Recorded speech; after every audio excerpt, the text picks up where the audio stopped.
નમસ્કાર મિત્રો, આપ જોઈ રહ્યા છો થોટકાસ્ટ અને આપની સાથે હું છું જાનકી જગડ. લંડનમાં ઇન્ડિયા હાઉસ સ્થાપીને અંગ્રેજોની ઊંઘ હરામ કરનાર ક્રાંતિવીર સરદારસિંહ રાણાને તો તમે ઓળખતા જ હશો, પણ આજે આપણે વાત કરવાની છે તેમના પ્રપુત્ર અને ગુજરાતના રાજકારણના અદૃશ્ય ચાણક્ય શ્રી રાજેન્દ્રસિંહ રાણાની. એક કોર્પોરેટ એચઆરથી લઈને ઇન્દિરા ગાંધીની કટોકટી, મોરબીની મચ્છુ ડેમ હોનારત, બાબરી ધ્વંસનું અરેસ્ટ વોરંટ અને 2002ના ગોધરા કાંડ સુધીનો ઇતિહાસ જેમણે ગ્રાઉન્ડ પરથી જોયો છે. ગુજરાતમાં જેમના પ્રદેશ પ્રમુખ તરીકેના કાર્યકાળમાં માનનીય નરેન્દ્રભાઈ મોદીજી પોતાની પ્રથમ ચૂંટણી જીત્યા અને કોઈ પણ મોટા સોશિયલ મીડિયા વગર કે મર્યાદિત સંસાધનો વચ્ચે માત્ર સંગઠન અને કાર્યકર્તાઓના બળથી ભાજપે ઐતિહાસિક 127 સીટો જીતી હતી. એવા પીઢ નેતા શ્રી રાજેન્દ્રસિંહજી રાણા સાથેના આ સંવાદની આજે આપણે શરૂઆત કરીએ છીએ, જે ભાવનગરની દરેક જ્ઞાતિ અને દરેક પક્ષના આદરના પાત્ર રહ્યા છે. ભાવનગરના એક અભૂતપૂર્વ અને અવિજિત સાંસદ જેમણે આજે 12 વર્ષ પછી પણ ભાવેણાની પ્રજા એટલું જ માન અને સન્માન આપે છે. તો ચાલો શરૂ કરીએ આ ઐતિહાસિક મુલાકાત. સૌપ્રથમ તો તમારા મૂળથી શરૂઆત કરીએ. તમારા દાદાશ્રી સરદારસિંહ રાણા, મહાન ક્રાંતિવીર કે જેમણે લંડન અને પેરિસમાં રહીને શ્યામજી કૃષ્ણ વર્મા અને મેડમ કામા સાથેની સશસ્ત્ર ક્રાંતિ ચલાવી હતી.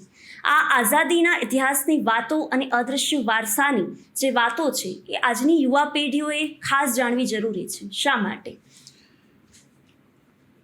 ભારતને આઝાદી મળ્યાને 80 વર્ષ થઈ જશે. 15મી ઓગસ્ટ આવી જ રહી છે. 80 વર્ષમાં જેટલી પેઢીઓ જતી રહી, જીવી ગઈ, અત્યારે જે જીવે છે એ બધી જ પેઢીઓને આપણો ઇતિહાસ, આપણને આઝાદી કેવી રીતે મળી, કોણે કોણે ક્યાં ક્યાં શું શું કામ કર્યા, એ ઇતિહાસથી અવગત થવાનું દરેક પેઢીને અત્યંત જરૂરી હોય છે. કોઈપણ દેશનો ઇતિહાસ એ આખી એક પેઢીની કરોડરજ્જુ છે. ઇતિહાસની કરોડરજ્જુ ઉપર જ આખો સમાજ ઊભો હોય છે અને એ સમાજ શત્રુ મિત્ર ભાવ, મારા દેશના શત્રુ કોણ છે, મારા દેશના મિત્ર કોણ છે, એ બોધ લઈને જો જીવતો હોય અને પોતાના ઇતિહાસ ઉપર એને ગૌરવ હોય, એવું જે થવું જોઈએ. એ દુર્ભાગ્યે આપણા દેશની અંદર જેનું સૌથી વધારે કોઈપણ માણસના જીવનની અંદર મહત્ત્વ છે એવી શિક્ષણ પદ્ધતિના માધ્યમથી અનેક કારણોસર નહીં થઈ શક્યું. એટલે પોતાનો સ્વબોધ જેને કહેવાય, હું કોણ છું, હું ભારતીય છું, હું આ દેશનો રહેવાસી છું, મારી આ પરંપરા છે, મારો આ ઇતિહાસ છે, મારા આ મહાપુરુષો છે, તો એ સ્વબોધ જે છે એ કોઈ પણ કારણસર નહીં આવી શક્યો. એટલે આપણે ત્યાં શું થયું છે કે બધા મહાપુરુષોના જીવનચરિત્રો, એમના સંઘર્ષની ગાથાઓ ને આવું બધું એ કહેવું પડતું હોય છે. સરદારસિંહ રાણા જે છે એ ક્રાંતિકારી હતા. મારા પરદાદા થાય, મારા પપ્પાના દાદા થાય. હું ચોથી પેઢી છું, હું એમનો પ્રપૌત્ર છું. એટલે એમનું જે પ્રદાન જે છે એ પ્રદાન હિન્દુસ્તાનની અંદર બોમ્બ અને પિસ્તોલનો યુગ જે શરૂ થયો એ 3 ગુજરાતીઓના માધ્યમથી શરૂ થયો. શ્યામજી કૃષ્ણ વર્મા કચ્છ માંડવીના હતા. મેડમ કામા, ભીખાઈજી કામા જે હતા એ નવસારીના પારસીબાનું હતા અને સુરેન્દ્રનગર જિલ્લાના કંથારિયા ગામના, અમારું મૂળ ગામ કંથારિયા, ત્યાંના સરદારસિંહ રાણા બેરિસ્ટર થવા લંડન ગયેલા. 1898થી 1900 સુધીમાં 2 વર્ષમાં એમણે બેરિસ્ટરનો અભ્યાસ પૂરો કર્યો અને એ વખતે ત્યાં શ્યામજી કૃષ્ણ વર્માને બધાની સાથે સંપર્કમાં આવ્યા. શ્યામજી કૃષ્ણ વર્માના ક્રાંતિમાં કામ કરવાના પ્રેરણા સ્ત્રોત હતા દયાનંદ સરસ્વતી. એ આર્ય સમાજી હતા અને દયાનંદ સરસ્વતીનો એમના જીવન ઉપર ખૂબ મોટો પ્રભાવ હતો. અને સશસ્ત્ર ક્રાંતિ એ વખતના જેટલા પણ ક્રાંતિકારીઓ હતા જે બોમ્બ અને પિસ્તોલમાં વિશ્વાસ ધરાવતા હતા, એ બધાના લગભગ પ્રેરણા સ્ત્રોત્રોમાં ત્રણેક આપણા મહાપુરુષો જે છે એના નામ ક્યાંક ને ક્યાંક જોડાયેલા છે. એક દયાનંદ સરસ્વતી, બીજા સ્વામી વિવેકાનંદ, ત્રીજા મહર્ષિ અરવિંદ. આ ત્રણેય લોકોનો ખૂબ મોટો પ્રભાવ એ રહ્યો. એટલે આજની પેઢીને આ બધો સ્વબોધ થાય એના માટે થઈને આ વિષય જે છે એ ગુંજતો રહેવો જોઈએ, એક પેઢીથી બીજી પેઢી જવો જોઈએ.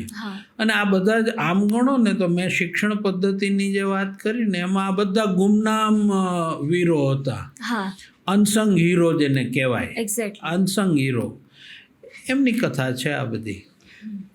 સર, સરદારસિંહ રાણા જેવા મહાન ક્રાંતિવીરના પ્રપુત્ર હોવાના નાતે તેમના કયા મૂલ્યો, કયા આદર્શો, એમની કઈ એવી સિસ્ટમ છે કે જેને તમે તમારા અંગત જીવનમાં અકબંધ રાખી છે અને આજે પણ જીવી રહ્યા છો? હું અહીંયા એક્સેલ ઇન્ડસ્ટ્રીઝમાં નોકરી કરતો હતો. મારા પિતાજી સેન્ટ્રલ એક્સાઇઝ એન્ડ કસ્ટમ્સમાં હતા. મારું ભણવાનું બદલીના કારણે, સરકારી અમલદાર હોવાના કારણે લગભગ 7-8 ગામમાં ફરતું થયું. હું ગુજરાતી તાલુકા શાળામાં, સરકારી શાળામાં ભણ્યો.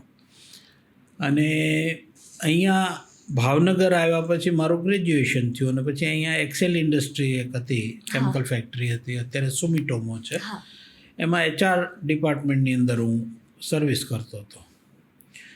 હવે એ સર્વિસ દરમિયાનમાં 1996માં, એ વખતે અમારું આખું કુટુંબ લગભગ RSS સાથે જોડાયેલું છે. 1942-45થી બધા લગભગ મારા મોટા બાપુની બધા શાખામાં નિયમિત જતા. એટલે હું અહીંનું શાખાનું કામ જોતો હતો. એ વખતે મને 1996ની લોકસભાની ચૂંટણીની અંદર ઉમેદવાર તરીકે, ભાજપના ઉમેદવાર તરીકે જાહેર કર્યો. મારું કોઈ બેકગ્રાઉન્ડ, રાજકીય બેકગ્રાઉન્ડ એવું કંઈ હતું નહીં, પરંતુ દાદાએ જે કંઈ પણ કામ કર્યું ઇન્ટરનેશનલ લેવલ ઉપર એમણે કામ કરેલું છે. એમણે આમ કહેવાય ક્રાંતિકારી, બોમ્બ અને પિસ્તોલનો યુગ એટલે મારી નાખો, કાપી નાખો વાળું જ વાત આવે, લે બુદ્ધું કર સીધું, આટલી જ વાત આવે, બહુ લાંબી સમજાવટ નહીં કે બાકીનું નહીં. તો એ આમ હિંસક, એને ઇન્ટુ ઇન્વર્ટેડ કોમાઝ હિંસક એવું વિરુદ્ધ એમને ઠપ્પો મારવામાં આવે કે તમે હિંસામાં માનનારા લોકો છો. પણ હવે તો it depend on the nature of A person. તો એમને આપણે ક્રાંતિકારીઓને એ બધાને જે જોઈએ છે ને એ એવી રીતે જોઈએ છે કે એ લોકો બોમ્બ અને પિસ્તોલ ને મારી નાખો, કાપી નાખો ને શોર્ટ ટેમ્પર્ડ જેવા હોય, એમની પાસે બહુ દૂરદ્રષ્ટિ ના હોય, લાંબુ વિચારે નહીં, ભાવનાત્મક આવેશોમાં આવીને અમુક નિર્ણયો અથવા તો અમુક કામ કરી જાય. આવું નહોતું. સરદારસિંહ રાણાએ બોમ્બ અને પિસ્તોલનો યુગ ભારતને આપ્યો એ વાત સાચી છે, પરંતુ સાથે સાથે એમણે લંડનમાં ઇન્ડિયા હાઉસ બન્યું. ઇન્ડિયા હાઉસમાં એમનું કોન્ટ્રીબ્યુશન ખૂબ મોટું છે. એમણે ત્યાં શ્યામજી કૃષ્ણ વર્મા ઇન્ડિયન સોશિયોલોજિસ્ટ નામનું છાપું ચલાવતા હતા.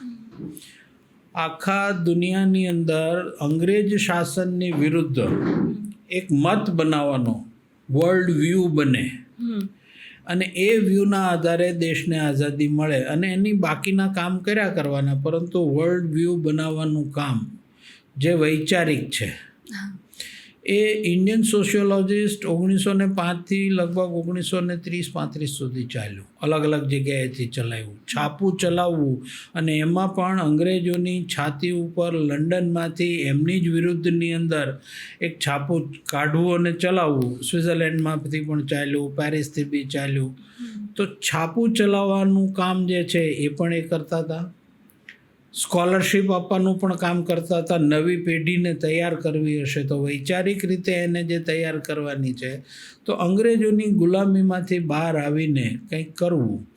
તો હિન્દુસ્તાનથી જે દીકરા દીકરીઓ પરદેશ ભણવા આગળ અભ્યાસ માટે જાય એમને સ્કોલરશિપ આપતા. સરદારસિંહ રાણાએ પોતે ઇન્ડિવિજ્યુઅલી 4 સ્કોલરશીપ દર વર્ષે આપતા હતા. એક બેનને, એક દીકરીને, 3 દીકરાઓને આપતા હતા. એ વખતમાં એ સ્કોલરશીપ દરેક વિદ્યાર્થીને 2000 ફ્રાંક પર યર, 2000 ફ્રાંક ને પોતાના પોકેટમાંથી આપતા હતા. કારણ કે એમનો પેરિસની અંદર હીરા જવાહરાતનો વેપાર હતો. એ જમાનામાં એ અબજોપતિ માણસ હતા. તો સ્કોલરશીપ આપવાનું કામ કર્યું. ચોપડીઓ છપવાની વાત છે.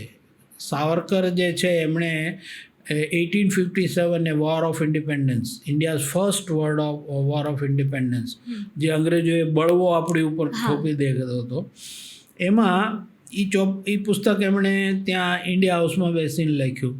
સાવરકર દાદાની સ્કોલરશીપ ઉપર ભણ્યા. લોકમાન્ય ટિળકે એની ભલામણ કરી અને એ શ્યામજી કૃષ્ણ વર્મા પાસે પહોંચી, દાદા પાસે પહોંચી. સાવરકર અહીંયાથી ભણવા ગયા ને એમને બેરિસ્ટર થઈ ગયા ત્યાં સુધીનો બધો ખર્ચ એસઆર રાણાએ આપેલો. તો સાવરકરે પુસ્તક લખ્યું, છાપવાવાળું કોઈ નહીં અને કોઈ છાપે નહીં. તો 3-4 જગ્યાએ જુદી જુદી જગ્યાએ છુપી રીતે છાપ્યું. બધો જ ખર્ચ એ દાદાએ આપ્યો, રાણાજીએ આપ્યો. લાલા લજપતરાય, તો લાલા લજપતરાયનું પણ બહુ મોટું નામ. તમને જો ખ્યાલ હોય તો 1885માં કોંગ્રેસની જે સ્થાપના થઈ એ વખતે જે પ્લેટફોર્મ હતું એમાં એ વેન્ટિલેટિવ પ્લેટફોર્મ હતું કે તમારો રોષ, ગુસ્સો ઠરાવ દ્વારા અંગ્રેજોની સામે કાઢી નાખો એટલે તમે દેશભક્ત અને તમે કંઈક કર્યું દેશ માટે એવું થાય. લાલા લજપતરાય પણ શરૂઆતમાં એમાં જ હતા, પરંતુ 15 વર્ષમાં એ કોંગ્રેસની સ્થિતિ એવી થઈ ગઈ કે લાલ બાલ ને પાલ અલગ પડ્યા, જહાળ અને મવાળ પક્ષ. તો આ લોકોને લાગતું હતું કે ભાઈ આમાં નહીં મજા આવે ને આમ માનશે નહીં, આમાં વેન્ટિલેટિવ આપણે કામ કરવું ઠીક નહીં. તો લાલા લજપતરાય પરદેશ પણ ગયેલા, અમેરિકા બી ગયા છે, યુરોપના કન્ટ્રીઝમાં પણ ગયા છે. કેથરીન મેયો નામની એક અમેરિકન લેડી હતી જેણે હિન્દુસ્તાન જિંદગીમાં જોયું નથી અને એણે મધર ઇન્ડિયા નામનું એક પુસ્તક લખ્યું હિન્દુસ્તાન ઉપર. આપણને આજે જેમ કહે છે ને કે હિન્દુસ્તાન મદારીઓનો દેશ છે, સાપનો દેશ છે, જંગલી લોકોનો દેશ છે, કોઈ મેનર નથી, સંસ્કૃતિ જેવું કંઈ છે જ નહીં, સમાજ જેવું કંઈ છે નહીં, અને દુનિયાભરની બદીઓ વચ્ચે જીવતો સમાજ એટલે હિન્દુસ્તાનનો સમાજ છે. તો મધર ઇન્ડિયામાં એણે ચિતર્યું આખું વર્લ્ડને, અને દુનિયાભરની અંદર બધી જ યુનિવર્સિટીઓને આ પુસ્તક મોકલવામાં આવ્યું અને અભ્યાસક્રમનો ભાગ પણ અમુક જગ્યાએ તો બન્યું. એની સામે લાલા લજપતરાયે અનહેપી ઇન્ડિયા નામનું પુસ્તક લખ્યું. હવે કેથરીન મેયોની સામે એક પુસ્તક લખ્યું છે એ લગભગ બધાને ખબર નથી, કારણ આ વૈચારિક લડાઈ હતી આખી. તો લાલા લજપતરાયે આ પુસ્તક પેરિસમાં રાણાજીના ઘરે 5 વર્ષ મહેમાન તરીકે રહીને લખ્યું. 5 વર્ષથી મહેમાન તરીકે હતા. મહેમાન, he was a guest for 5 years. તો એમણે ત્યાં લખ્યું. એ પુસ્તક પણ છાપવાથી લઈને હિન્દુસ્તાન મોકલવા સુધીનો ખર્ચ એમણે આપ્યો. શાંતિ નિકેતન લઈ લો તમે, કે ભાઈ ઇન્સ્ટિટ્યુશન ભારતમાં પણ પરદેશની કક્ષાની એક હોવી જોઈએ. રવિન્દ્રનાથ ટાગોર એમના ખૂબ નજીકના મિત્ર હતા. તો રવિન્દ્રનાથ ટાગોરેના મનની અંદર શાંતિ નિકેતનની કલ્પના આકાર લેતી હતી, પણ હાઉ ટુ ડુ, કેવી રીતે શું કરવું, તો એમાં થોડા સપોર્ટિવ જોઈએ. તો સિલ્વા લેવી નામના એક ફ્રાન્સના બહુ જ મોટા ગજાના ચિંતક, એ રાણાજીના મિત્ર હતા, પેરિસમાં હતા, એમનો પત્રવ્યવહાર બી છે. તો સિલ્વા લેવીની સાથે હતું, એટલે સિલ્વા લેવીને રાણાજીએ શાંતિ નિકેતન એટલે કલકત્તા મોકલ્યા. રવિન્દ્રનાથ ટાગોરની સાથે રહ્યા. બંને લોકોએ આ શાંતિ નિકેતનની જે કલ્પના છે એને શું કરવું, કેવી રીતે સાકાર કરવી, આની વાત કરી. તો શાંતિ નિકેતન અત્યારે દેખાય છે, રવિન્દ્રનાથ ટાગોરે બનાવ્યું, પણ એની પાછળનું બેક ઓફ ધ સ્ટેજ જે થયું એમાં રાણાજી અને સિલ્વા લેવી છે. એટલે આ ચિત્ર જે છે એ ચિત્રને ધ્યાનમાં રાખીને હું જ્યારે સમાજ જીવનમાં, જાહેર જીવનમાં આવ્યો ત્યારે હું કહી શક્યો હતો અને આજે દાદાનું નામ વટાવવું રાજકારણમાં કંઈ બહુ અઘરું નથી. હું એનો પ્રપૌત્ર છું કરીને છાતીના બટન તોડ્યા કરો અને ચૂંટણી જીત્યા કરો. પણ મારે સરદારસિંહ રાણાના વંશજ તરીકે જાહેર જીવનની અંદર એમના નામને બટ્ટો ન લાગે એવી રીતે મારે જીવવું પડે. એ જે અઘરામ અઘરું રાજકારણમાં તો સૌથી અઘરું, બાકી બીજે અઘરું તો છે જ, પણ બાકી જાહેર જીવન નહીં હોવાના કારણે. અને આ તો ચૂંટણીનું રાજકારણ છે, આખું સત્તાનું રાજકારણ છે.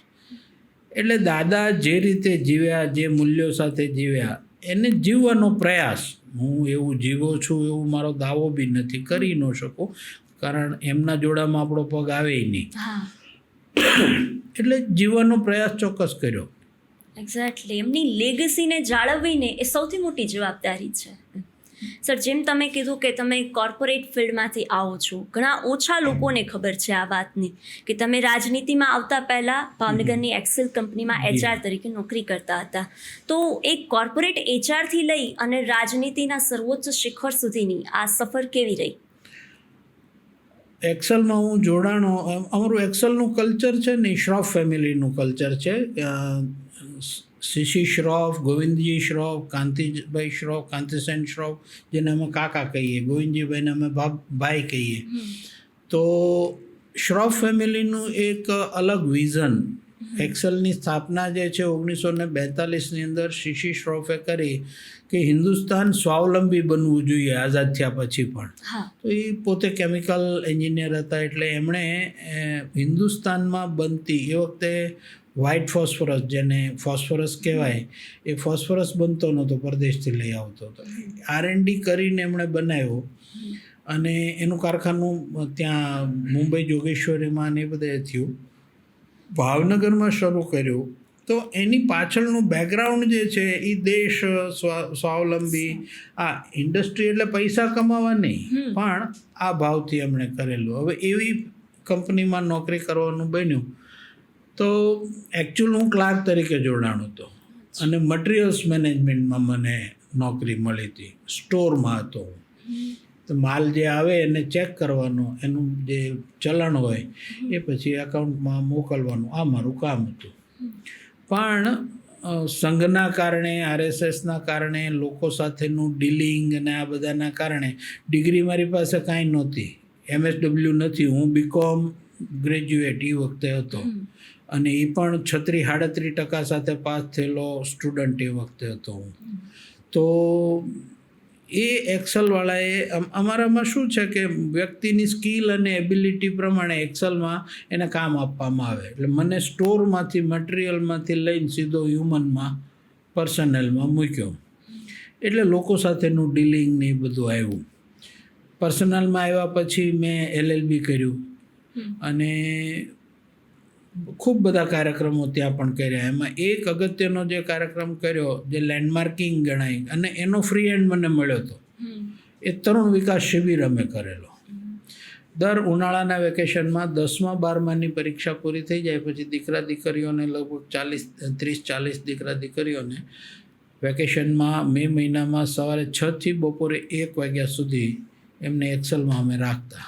સવારે વ્યાયામ કરાવીએ, પછી એમને પ્રેક્ટિકલ 5 ગ્રુપમાં થઈ જાય. અને એવું એટમોસ્ફિયર એક આપ્યું કે જેને કારણે એમને પોતાને ઓળખવાની ક્ષમતા એમનામાં આવે, પોતે શું છે. એકાદું લેક્ચર હોય, ચર્ચા હોય, આ બધું હોય. તો એવા સિરીઝમાં અમે વર્ષોમાં એ જે વર્ષો હતા એમાં ખૂબ કાર્યક્રમો બધા કર્યા. અને એમાંથી ખૂબ સારા વિદ્યાર્થીઓ આજે તો બધા ઠરેઠામ થઈને ક્યાંક ને ક્યાંક દુનિયાભરમાં ફેલાયેલા છે. ભાવનગરની જ જો તમને કહેવું હોય તો તમને એક જ દાખલો, એ તરુણ વિકાસ શિબિરમાં એ છોકરો આવેલો, શરમાળ બિલકુલ, બોલવામાં પણ તકલીફ, કોક આમ ઊંચે હાથે બોલે તો રડી પડે એ ટાઈપનું એ હતું એનું. અને પછી 1 મહિનો રહ્યો અને જે ટ્રાન્સફોર્મેશન થયું, જે બદલાવ આવ્યો એનામાં, આ હવામાં, આ વાતાવરણના કારણે, તો આજે ભાવનગરમાં મનહર ગ્રુપ ટ્યુશન, હા. એનો જે મનહરભાઈ જે છે એ શિબિરના વિદ્યાર્થી છે. ઓહ. હા, 1 મહિનો સાથે રહ્યા હતા બધા. તો એવા તો ઘણા લોકો છે ભાવનગરમાં, અને અત્યારે એ સેલ્ફ મેડ પર્સન તરીકે પોતાની જાતને એણે, પણ એ કોન્ફિડન્સ એને મળ્યો એ બેઝ તરુણ વિકાસ શિબિર. એટલે આવા પ્રકારના કાર્યક્રમો ખૂબ કર્યા, અને પછી 96માં નક્કી થયું કે મારે પોલિટિક્સમાં જવું. 96માં પોલિટિક્સમાં આવ્યો. અચ્છા, આવી રીતે એન્ટ્રી થઈ. આવો. યસ. તો HR તરીકે માણસોને સાચવવાનો અને પારખવાનો જે અનુભવ હતો, એ રાજનીતિમાં જમીની સ્તરનું સંગઠન બનાવવાનું અને કાર્યકરોને સમજાવવાનું એણે કઈ રીતે મદદ કરી? હવે કઠણાઈ એવી હતી કે 96માં મારી જ્યારે જાહેરાત થઈ ત્યારે ભારતીય જનતા પાર્ટી ભાવનગરમાંય કાર્યકર્તાઓ જે હતા નિમન નહોતા ઓળખતા. મારું નામય એમને ખબર નહોતી, કારણ કે મેં ક્યારેય એ લોકોની સાથે કામ જ નહોતું કર્યું. હું તો RSSનું કામ જોતો હતો, અને RSSનું કામ એ અલગ પ્રકારનું કામ છે. હવે તમને ખબર હોય તો અમેરિકામાં એક સ્કાય લેબ ત્યાંથી છૂટી પડી ગઈ હતી, પૃથ્વીમાં પડવાની હતી, ગમે ત્યાં પડે. એની લેબોરેટરી આપણે ઉપર મોકલી હતી નાસાએ ને એણે. તે વખતે એવું કહેતો સ્કાય લેબ પડ્યું, એવું હું છે ને એ સ્કાય લેબની જેમ ભાજપમાં પડ્યો. એટલે મને કોઈ ઓળખતું નહોતું. મારો કોઈ બિલકુલ જેને કહેવાય ને સાવ કોરી પાટી. તો એમાં આવ્યા પછી, અને એ વખતે શું થયું હતું કે જનસંઘ અને ભારતીય જનતા પાર્ટીના ઇતિહાસમાં આખા દેશમાં પહેલી વખત પાર્ટીના ઊભા 2 ફાડિયા થયા હોય ને તે ગુજરાતમાં થયા હતા. તમને જો યાદ હોય તો ખજુરાહો અને એ ખજુરિયા હજુરિયાની એક આખી ઘટના બનતી. શંકરસિંહ વાઘેલાએ ચૂંટાયેલા ધારાસભ્યોને લઈ અને ખજુરાહો એ ગયેલા. ખજુરાહોમાં એ વખતે મધ્યપ્રદેશમાં દિગ્વિજયસિંહજી મુખ્યમંત્રી હતા. તો એમણે ત્યાં આ બધાને લઈને ગયા હતા. પછી તો શંકરસિંહજી પણ મુખ્યમંત્રી બનેલા, 1 વર્ષ જેવું એ પણ રહેલા. તો પાર્ટીના ઊભા 2 ફાડિયા first time ever in the history of Jansangh and BJP થયેલા. પાર્ટી વિખાઈ ગયેલી. જૂના બધા કાર્યકર્તાઓ લગભગ બધા મોટા ટબ્બા જેને કહેવાય એ બધા શંકરસિંહની સાથે હતા. આ બાજુ કેશુભાઈને એ જ હતા. તો ગ્રાઉન્ડ વિખાયેલું હતું. એટલે એ વખતે મોટી ચેલેન્જ એવી હતી કે પાર્ટીને એક તો ભેગી કરવી, કાર્યકર્તાને વિચારધારાના ખીલે પાછા બાંધવા, અને પરિસ્થિતિ તો રાજકારણમાં ગમે તે આવે ને જાય, પરંતુ પાર્ટી આઈડિયોલોજી માટે આપણે બધાએ ઓર્ગેનાઇઝેશનલી સંગઠનાત્મક રીતે આપણે બધાએ તૈયાર અને સજ્જ થવું પડે. આ મહેનત 7 વર્ષ કરી. ટીમ ખૂબ સારી હતી. પ્રદેશની અમારી ટીમ, હું પ્રદેશ અધ્યક્ષ. 96માં ચૂંટણી લડ્યો લોકસભાની, અને 98માં મને પ્રદેશ અધ્યક્ષ બનાવી દીધો. એટલે મારી ઉંમર રાજકારણમાં 2 જ વર્ષની હતી, અને એમણે આ બનાવી દીધો. પણ ખૂબ સરસ માર્ગદર્શન પણ બધાની. કેશુભાઈએ પણ એક ફાધરલી ફિગરની જેમ મને, જેને મેન્ટર કર્યો ને, મેન્ટરશીપ એમની મળી. તો એક આખા ગુજરાતનું સમગ્ર રાજકારણ, આખા ગુજરાતને જોવાનું એક દૃષ્ટિ, એ એમણે મને, મુખ્યમંત્રી હતા એ 3 વર્ષ રહ્યા, કારણ એમની સાથે 3 વર્ષ અને નરેન્દ્રભાઈ સાથે 5 વર્ષ કામ કર્યું. એટલે ટોટલ 7 વર્ષનો સમય. અને એ સમયની અંદર ખૂબ ઉતાર ચઢાવ આવ્યા. પાછી પ્રવાસે ખૂબ રહ્યો, કાર્યકર્તાને મળવાનું, બાકી લોકોને મળવાનું. પણ સંઘનો જે અનુભવ હતો, સંગઠનાત્મક જે અનુભવ હતો, લોકોને સાથે લઈને ચાલવાનું, યોગ્ય વ્યક્તિને યોગ્ય કામ આપવાનું, આ બધું કામ લાગ્યું. અને એને કારણે 7 વર્ષની અંદર એટલું તો અમારી ટીમ કરી શકી. જિલ્લાની, તાલુકાની ને અમારી પ્રદેશની ટીમ હતી. જેટલા પદાધિકારીઓ બધા હતા, ચૂંટાયેલા પણ બધા હતા, એ બધાએ એક દિશામાં એક ધારી મહેનત કરી પાર્ટીને પાછી વ્યવસ્થિત કરી દીધી, અને ખીલે પણ બાંધી દીધી. આઈડિયોલોજીના ખીલે પાર્ટીમાં પણ. એ that was a great work, collective work હતું, ટીમ વર્ક હતું. Exactly sir. તમે જન્મજાત સંઘના સ્વયંસેવક છો, તો રાજકારણની આટલી મોટી ભાગદોડમાં એક આરએસએસના સ્વયંસેવક તરીકે તમારા જીવનના મૂળ સિદ્ધાંતો કયા? રાજકારણમાં જ્યારે ગયો ને ત્યારે હવે આ રાજકારણનું ક્ષેત્ર એવું છે કે જ્યાં તમારે ન લપસવું હોય ને તો બાકીના એવી સગવડતાઓ કરી જ દે કે તમારા અજાણતાય તમે લપસી જાઓ. એટલે 24/7 તમારે યુ મસ્ટ બી અવેર. આ પહેલી વસ્તુ. તમારે આંખ કાન ખુલ્લા જ રાખવા પડે. જીભ કદાચ તમે ઓછી હલાવો તો ચાલે, પણ આજુબાજુમાં કોણ તમારી સાથે, કોણ કેવી રીતે શું કરે છે એ ધ્યાનમાં રાખીને લપસી ન પડાય. કારણ કે રાજકારણમાં બે વસ્તુ છે. એક તો પૈસો, પદ, પ્રતિષ્ઠા અને પૈસો, આ ત્રણ પચાવવા મુશ્કેલ છે. આ બધું રાજકારણમાં અભરે ભર્યું છે. ઢગલો પૈસા છે, પદય તમને ખૂબ મળે અને પ્રતિષ્ઠા તો મળે જ. જાહેર જીવનની અંદર તો ભાઈ ભાઈ થાય કે સાંસદ છે ને પ્રદેશ પ્રમુખ છે ને એ બધું. એટલે આ ત્રણેય આમ ગણો નથી કોમ્પ્રેસર છે, એ તમારામાં હવા ભરે. એટલે પહેલાં તો એ અવેર થઈ જવું પડે કે આપણે આપણી કેપેસિટીને ધ્યાનમાં રાખીને. એટલે જ્યારે હું રાજકારણમાં આવ્યો ને ત્યારે મેં મારી એક ફૂટપટ્ટી બનાવી હતી. 12 ઇંચની નહોતી પણ મારી પોતાની એક ફૂટપટ્ટી હતી. અને એ ફૂટપટ્ટી પ્રમાણે મેં નક્કી કર્યું કે રાજકારણમાં આવીને કંઈ પણ થઈ જાય, દુનિયા આમથી તેમ થઈ જાય, ફાયદો થાય કે નુકસાન થાય, પણ આટલું કરવાનું ને આટલું નહીં જ કરવાનું. નો કેપિટલમાં નહીં કરવાનું. પછી સામે તમને ફાયદો થતો હોય તો ભલે ને નુકસાન થતું હોય તો પણ એ કિંમત ચૂકવવાની તૈયાર સમજીને, અજાણતા નહીં. આ મારી ફૂટપટ્ટી મેં નક્કી કરી હતી કે ભાઈ આટલું કરવાનું. એટલે આ બધી સ્પષ્ટતાના કારણે એક તો આ ત્રણમાંથી એક કોમ્પ્રેસર જે છે એને નજીક ન આવવા દીધા, હવા ન ભરાવા દીધી. હું સામાન્ય કાર્યકર્તાની ભૂમિકામાં જ રહ્યો. ભાજપનો ભલે પ્રદેશ અધ્યક્ષ હતો, મારું પદ મોટું હતું, એમાં ના નથી, પણ આ ફૂટપટ્ટીના કારણે મને ફાયદો એ રહ્યો કે હું જનસામાન્યના નાનામાં નાના માણસ સુધી એના હૃદય સુધી પહોંચવાની મારી કોશિશ રહી. કાર્યકર્તાને એક સંગઠન માટે પોતે કંઈક કરવાનું આ વાત આવે તો એ કરવાની તત્પરતા માટે એને તૈયાર કરવાનું. આ કામ સારું એવું પ્રમાણમાં કર્યું.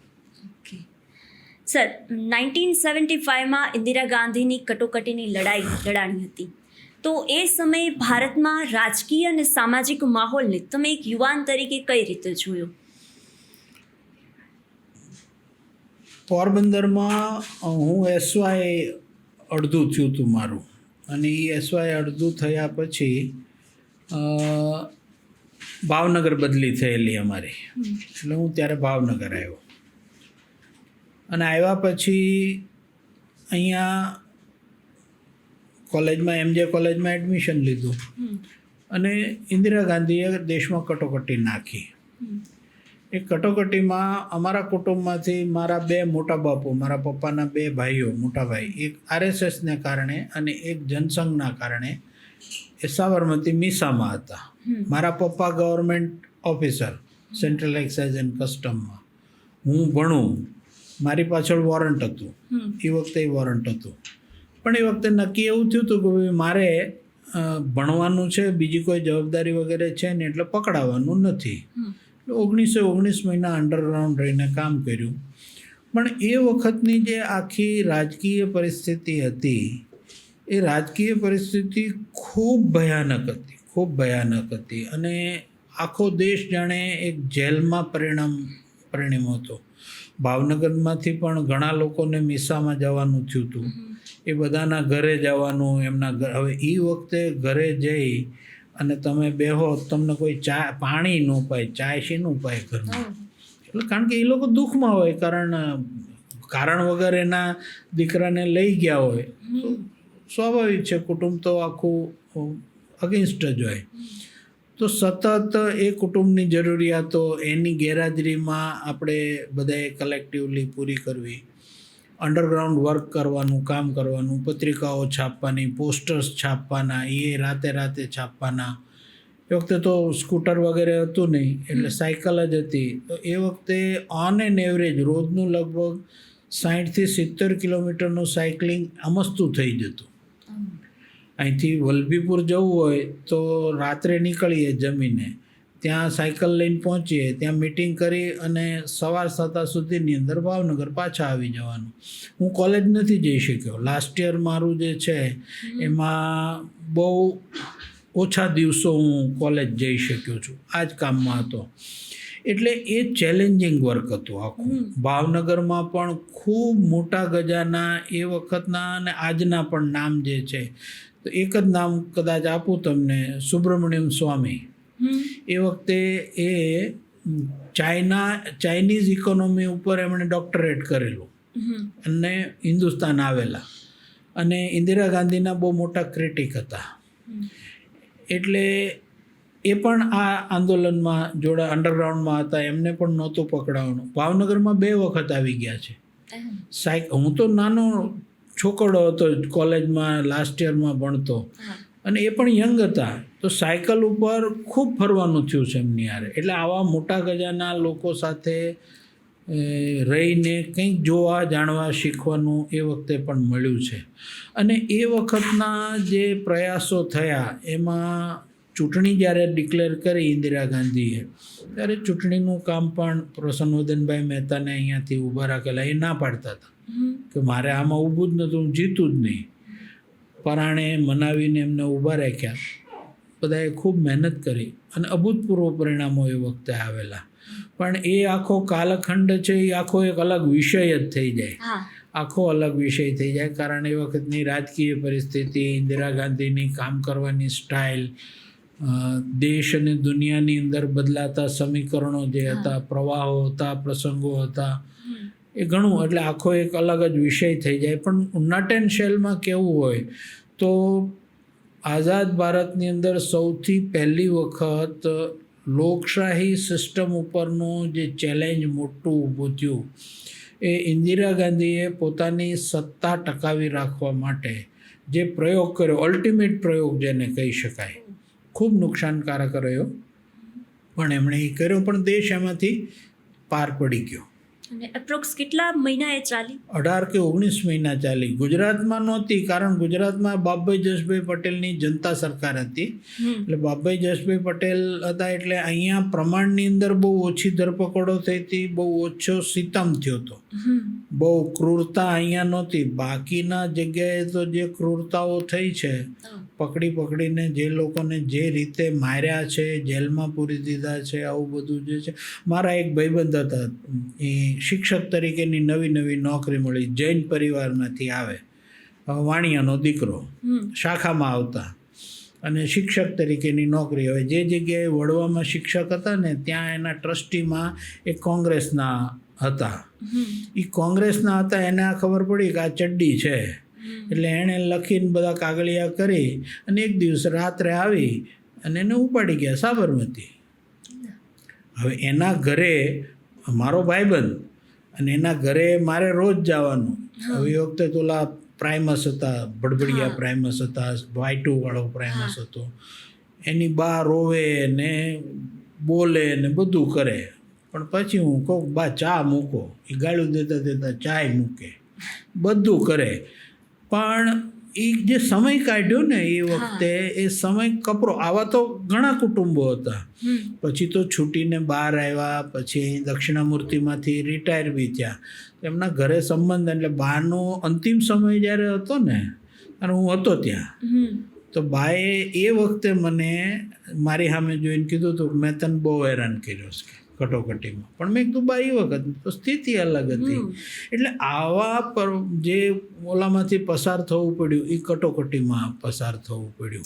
અનેક કુટુંબો બરબાદ થઈ ગયા. કમાવાળો એક જ હોય, ઘર નોંધારું થઈ જાય, છોકરાઓના અભ્યાસનું, ભાભી કે એમના પત્ની હોય તો એને તો કાંઈ દિશા જ ન દેખાય. કુટુંબનો સાથ સહકાર બધું જતું જ રહે. કોઈ તમારી પડખે આવીને ઊભું ન રહે, ખબર ન કાઢે કે ભાઈ કેમ છો, તમારી સ્થિતિ શું. સગાવાલાએ સાથ છોડી દીધો હતો. આ સ્થિતિ હતી. જનાક્રોશ તો ભારે હશે ત્યારે. ખૂબ ખૂબ ખૂબ. સર 1979ની ગોઝારી મોરબી અને મચ્છુ ડેમની જે હોનારત બની હતી ત્યારે એ સમયે તમે ગ્રાઉન્ડ લેવલ પર હતા, તો એ ભયાનક દ્રશ્યો અને જે તથ્યો છે, જે અજાણ્યા તથ્યો છે, એના વિશે શું કહેશો? હું અહીંયાથી એક્સલ તરફથી ગયો હતો, ત્યાં રાહત કામના અંદર. હું શાખામાંથી તો ટીમ ગઈ જ હતી, RSSની ટીમ તો સૌથી પહેલી ત્યાં પહોંચી ગઈ હતી, પણ એક્સલ ઇન્ડસ્ટ્રીના અમારા જે બધા લોકો છે, શ્રોફ ફેમિલી, એ રામકૃષ્ણ મિશન સાથે બહુ નજીકથી જોડાયેલા. તો રામકૃષ્ણ મિશને ત્યાં પણ એક રાહત કાર્ય મોરબીમાં શરૂ કરેલું. તો એ વખતે એક્સેલની ટીમ સાથે હું ત્યાં ગયેલો, લગભગ 1.5-2 મહિના સુધી ત્યાં રોકાણો હતો. પણ એ જે ભયાનકતા મેં જોઈ છે, હવે રાત્રે જ બનેલું આ મચ્છુ ડેમ તૂટેલો, અને રાત્રે પાણી સૂતા ને પાણી આવી ગયું હતું, ને પાણી એટલું ફોર્સથી આવેલું અને એટલા મોટા પ્રમાણમાં આવેલું કે તમે સમજો એ પહેલાં તો પાણી તમારી રૂમની છતને અડી જ ગયું હોય, એટલા ફોર્સથી આવેલું. એટલે લોકો ઘણા તો ગારો ની બધું હતું, તો એમાંથી લાશને એને કાઢવાની. ઘણા લોકો જે છે એ પાણીમાં કઈ રીતે શું થયું ખબર નહીં, પણ એ વખતે જો તમને ખબર હોય તો આપણે ત્યાં જૂના મકાન, નળિયાવાળા મકાન હોય ને, તેમાં નાઇટ હોય, એક મોટું જાડું લાકડું હોય, એને સપોર્ટિવ નાના લાકડાઓ કરીને એમાં નળિયા ચાળ્યા હોય. એનું જે મોટું લાકડું હોય ને, એ લાકડું જે છે નાઇટ કહેવાય, એ હતું મુખ્ય મોબ કહેવાય છે. તો એની ઉપર 2 દિવસ સુધી ટીંગાઈને જીવ બચાવીને ભૂખ્યા તરસ્યા રહેલા એવા લોકો, એમને ત્યાંથી કાઢવાના. મકાન જે છે એમાંથી બધો ગારો કાઢવાનો. હવે જો આવી સ્થિતિની અંદર એ કેવો અનુભવ કેવો થાય? અમારી ટીમ જાય, પાવડો ને તગારું બધું લઈને, માસ્ક પહેર્યો હોય ને અમે લોકો જઈએ. અમને વિસ્તાર નક્કી થાય અને મકાન નક્કી થાય. એટલે ગરદણી હોય ને, એના 2-3 જણા ગુજરી ગયા હોય ને બધું હોય, તે ગરદણી મકાનની બહાર બેઠો હોય અને આમ રાહ જોતો હોય. આવ્યા સ્વયંસેવકો, આવ્યા રામકૃષ્ણ મિશનવાળા, આવ્યા ને અચ્છા ક્યારે કામ શરૂ કરવાના છો? જાણે આપણો માલિક હોય ને એમ પાછો એ આપણને પૂછે કે આ ક્યારે, કેવી રીતે, તમે કેટલા દિવસ લાગશે? આ તમે હવે તો બહુ થયું ભાઈ. જાણે મચ્છુ ડેમ અમે તોડી આવ્યા હોઈએ, પાણી અમારા કારણે આવ્યું હોય. પણ મોટાભાગના લોકોમાં સહકારની ભાવના હતી, પણ આવા અનુભવો થયા કે એ એમનેમ જ બેઠો હોય, હાથમાં પાવડો લેવા, એનું મકાન, એના મકાનમાંથી ગારો કાઢવાનો, એના મકાનમાંથી એના સ્વજનોની લાશને, કોહવાઈ ગયેલી લાશ છે એને કાઢીને અગ્નિદાન એવું આપવાનું. પણ એની ટણી જાય નહીં. એનું મગજમાં તો કોણ જાણે શું હોય. એણે ન તો ક્યારેય પાવડો લીધો, ન તગારું લીધું, અને જેટલા લોકો ત્યાં કામ કરવા જાય એ બધાને ટડકાવ્યા જ કરવાના, જાણે દાડિયા રાખ્યા હોય ને એવી રીતે. હવે આટલી આપણને એમ થાય કે આટલી ભયાનક ઘટના તમારા સ્વજનો અને તમારી સાથે થઈ ગઈ છે, તોય તમને જમીન ઉપર આવવાનું હૂતું નથી. તમારા પગ હજુ આસમાનમાં. આ છે, ધીસ ઇઝ ધ રિયાલિટી. આ માનવી મનની જે રિયાલિટી છે ને, એ આ છે. આવા તો અનેક પ્રસંગો. મારા મોટા બાપુના દીકરી, એટલે મારા મોટી બેન, કઝિન સિસ્ટર, એ એમના લગ્ન પછી મોરબી, અમારા બનેવી સાહેબ છે, એમની નોકરી ત્યાં હતી. તો બનેવી સાહેબ તો અમારા કંઈક ટૂરમાં ગયેલા, તો ઘરમાં છોકરાઓ 2 હતા અને અમારા મોટી બેન હતા. મોટી બેનને અમારે જે મેં મોબ કીધો, નાઇટ કીધી, 2 દિવસ એમણે ત્યાં છોકરાઓની હારે એ નાઇટ ઉપર કાઢેલી છે. એ હજુ સુરેન્દ્રનગરમાં જીવે છે. 2 દિવસ એ હતા ત્યાં. પછી આવ્યા ને પછી લીંબડી લઈ આવેલા ને એવું બધું થયું.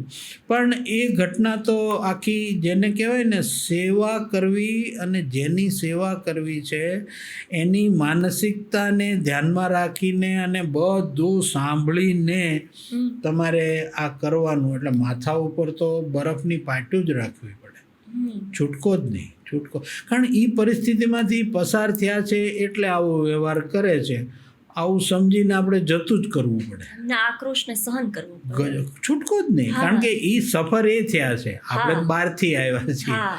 એમણે બધું જ ગુમાવ્યું છે ને, એમ ગણો તો ઘર વખરી નાખું બધું, ભીતડા ઉભા રહ્યા. હવે એનું શું કરવાનું, કંઈ ન થાય. આ ઘટના બની ત્યારે કોઈ સાવધાન કરવામાં નહીં આવ્યા હોય? ના, ત્યારે નહોતું, એ સિસ્ટમ જ નહોતી. આને સૌથી પહેલી ખબર અમેરિકાએ આપેલી. અમેરિકામાં આપણા જે ગુજરાતીઓ રહેતા હતા ને, એ લોકોએ ત્યાં જોયું કે ભાઈ આ એના સેટેલાઇટના કે એના ઓલામાં ટીવીમાં એમણે જોયું, ત્યારે એમને અહીંયા જાણ કરી હતી. આપણે ત્યાં કોઈ એવી સિસ્ટમ જ નહોતી, કોઈ સિસ્ટમ નહોતી. શ્રી રામ જન્મભૂમિ આંદોલન અને બાબરી વિધ્વંસ, એ જે ઘટના બની અને એ સમયે ભારતમાં હિન્દુત્વનો મોટો માહોલ હતો, તો એ સમયે તમારા વિરુદ્ધ પણ ધરપકડનું વોરંટ નીકળ્યું હતું. તો એ સંઘર્ષના દિવસો કેવી રીતે નીકળ્યા? સંઘનું કામ જોતાં જોતાં જ્યારે રાજીવ ગાંધી, ઇન્દિરા ગાંધીની હત્યા થઈ, એ પછી રાજીવ ગાંધી વડાપ્રધાન થયેલા. ઇન્દિરા ગાંધીની હત્યાના કારણે આખા દેશની અંદર એક ઇમોશનલ વાતાવરણ આખું ફેલાઈ ગયેલું, અને એના કારણે ભારતીય જનતા પાર્ટીને આખા હિન્દુસ્તાનમાંથી 2 જ સીટ લોકસભામાં મળી હતી. એક ગુજરાતમાંથી હતા, એક પટેલ, અને એક દક્ષિણમાંથી હતા. તો 2 જ સીટમાં સમેટાઈ ગયેલી પાર્ટી. અટલજી હારી ગયા હતા, અડવાણીજી હારી ગયા હતા, લગભગ બધા લોકો. કોઈ નેતા, ભાજપનો રાષ્ટ્રીય નેતા જે છે, જનસંઘનો એ વખતે, આ ભાજપનો હતો એ વખતે, કોઈ જીત્યું નહોતું. ભારતીય જનતા પાર્ટી 80માં બની, જનસંઘમાંથી પછી એ આખું થયું. તો એ વખતે 2 જ સીટમાં સમેટાઈ ગયેલું. અને એ વખતે મંડલ કમિશનનું પણ એક વીપી સિંઘના ગાળાની અંદર, જે અત્યારે જ્યાં રિઝર્વેશનની ફરીને એક ચર્ચા પાછી ખૂબ યુટ્યુબ ઉપર અને રીલમાં ને બધામાં, રિઝર્વેશન હોવું જોઈએ, નહીં હોવું જોઈએ, બંધારણીય શું છે ને, એના પોડકાસ્ટ પણ ખૂબ બધા બને છે. તો એ વખતે જે દાખલ થયું મંડલ કમિશન, મંડલ નામના વ્યક્તિના ઓલામાં, એ કમિશને સિફારિશ આપી હતી. હવે એ અભરાઈએ ચડાવી દીધું હતું. વીપી સિંઘે આ રામ જન્મભૂમિ આંદોલનની યાત્રાઓ શરૂ થઈ એટલે એ અભરાઈએથી ઉતાર્યો. એટલે એમાં એમણે રિઝર્વેશનનું, એટલે સમાજના 2 ભાગ કરવાનું, સવર્ણો અને દલિતો અથવા તો ઓબીસી પણ એમાંથી જ આખું ઊભું થયું. અને નોકરીઓમાં પણ રિઝર્વેશન, પ્રમોશનમાં પણ રિઝર્વેશન, આ સિસ્ટમ જે દાખલ કરી, એડમિશનમાં ગણો કે જેમાં ગણો એમાં જે રિઝર્વેશનની આખી થઈ. અને મંડલની સામે કમંડલ, કમંડલની સામે મંડલ, આવા બધા પ્રયોગો ખૂબ એ વખતે થતા હતા. અને એ યાત્રાઓ ખૂબ નીકળેલી. ભાવનગરમાં પણ ઘણી યાત્રાઓ આવેલી. એ બધાનું મેનેજમેન્ટ કરવું. પણ કુલ મળીને કોઈ પણ પાર્ટી હોય, મેં હમણાં જ એક રીલ જોયું, ઉત્તર પ્રદેશની વિધાનસભામાં કે ક્યાંક ઉત્તર પ્રદેશ કે કોઈ એક વિધાયક જે છે એ બોલે છે, કોંગ્રેસનો વિધાયક કે સપાનો વિધાયક, આનું જ છે ઉત્તર પ્રદેશમાં, એણે કીધું તમે પાર્ટી ગમે તે હોય પરંતુ રામ મંદિર જે છે એના પોસ્ટર સળગાવો અને ફ્લોર ઉપર નાખો, તમારા પગની નીચે આવે તો હું ભલે સપા માર્યો, એણે કીધું છે કે હું સપામાં ભલે રહ્યો પણ આ તો ટોલરેબલ છે જ નહીં. આ સનાતન ધર્મવાળું તો તમે કોંગ્રેસમાં હો કે ગમે ત્યાં હો, પણ આપણા દેશની જે મૂળ ધરોહર છે, પરંપરા છે, આપણો વારસો છે, એના વિરુદ્ધમાં તો કેવી રીતે જઈ શકાય? ચૂંટણી આવે તો પાર્ટી એકબીજાને ભરી પીવે, એમાં ના નથી. તો એ વખતે જે સ્થિતિ હતી એ ગામડાઓમાં જઈએ તો એમાં કોંગ્રેસ ભાજપ કશું જ નહોતું. એ રામના નામે જે માણસો ભેગા થયેલા છે, જે હામૈયા થયા છે, જે ઈંટો આપી છે લોકોએ પૂજા કરીને ઈંટો આપેલી, એ ભક્તિભાવ એ જોયેલો છે મેં બધી જ જગ્યાએ. તો યાત્રાઓ પણ ખૂબ નીકળીને એ બધું થયું. અને પછી એને સ્ટેપ બાય સ્ટેપ એને હાઇટ મળતી ગઈ. અને છેવટે બાબરી મસ્જિદ પાડવાની જે ઘટના 1992માં બની, એની પહેલાં એક કાર સેવા થઈ હતી. એ કાર સેવામાં મુલાયમસિંહ મુખ્યમંત્રી હતા, એમણે ખૂબ જુલ્મો કરેલા. કાર સેવકો ગુમ થઈ ગયા છે, હજુ એમનો પત્તો નથી. પણ કાર સેવકોને ગળામાં મોટા મોટા પથરાઓ નાખી નદીમાં નાખી દીધા છે, એટલે ઓલો ઉપર જ ન આવી શકે. અને લાશ બી નહીં મળે, કારણ માછલા એને એક રાતમાં જ ખાઈ જાય, એટલે એનો કાર્યક્રમ તો પૂરો, એ ઉપર આવી જ ન શકે. આવા તો સેંકડો કાર્યકર્તાને, કાર સેવકોને આવી રીતે નદીમાં નાખીને એમણે આ કર્યો. જુલમ તો પુષ્કળ કરેલો એમણે, જેટલું બને ને એટલી બધી જ ક્રૂરતા એ મુલાયમસિંહની સરકારે એ વખતે કરી. પણ એક આખો જુવાળ જે હતો, એ જુવાળ રામના નામથી ખૂબ પ્રચંડ હતો. અને એ વખતે બીજી કાર સેવા જે થઈ એમાં બાબરી મસ્જિદનો ઢાંચો પડ્યો. અટલજી પણ ત્યાં ગયેલા, બાકી બધા જ નેતાઓ, અડવાણીજી તો હતા જ તે. તો આ બધા લોકો હતા, સંઘના પણ લોકો હતા બધા, અને બાબરી ઢાંચો પડ્યો. બેમાંથી એકેય કાર સેવામાં મને જવાનું નસીબ નથી મળ્યું. હું પ્રત્યક્ષ એ પહેલાંમાં નથી, કારણ એ વ્યવસ્થાનો ભાગ હતો. એ વખતે હું ભાવનગર જિલ્લાનું કામ જોતો હતો. એટલે એક વસ્તુ એવી નક્કી થઈ હતી કે જિલ્લાના જે કામ જોતા હોય એમણે હેડક્વાર્ટર છોડવાનું નહીં. તો પહેલી કાર સેવામાં પણ મારે મોકલવાના આવ્યા બધાને, પણ આ વ્યવસ્થાના ભાગરૂપે મારે અહીંયા જ રહેવાનું હતું. બીજી કાર સેવામાં પણ હું અહીંયા જ હતો, જઈ નહોતો શક્યો ત્યાં.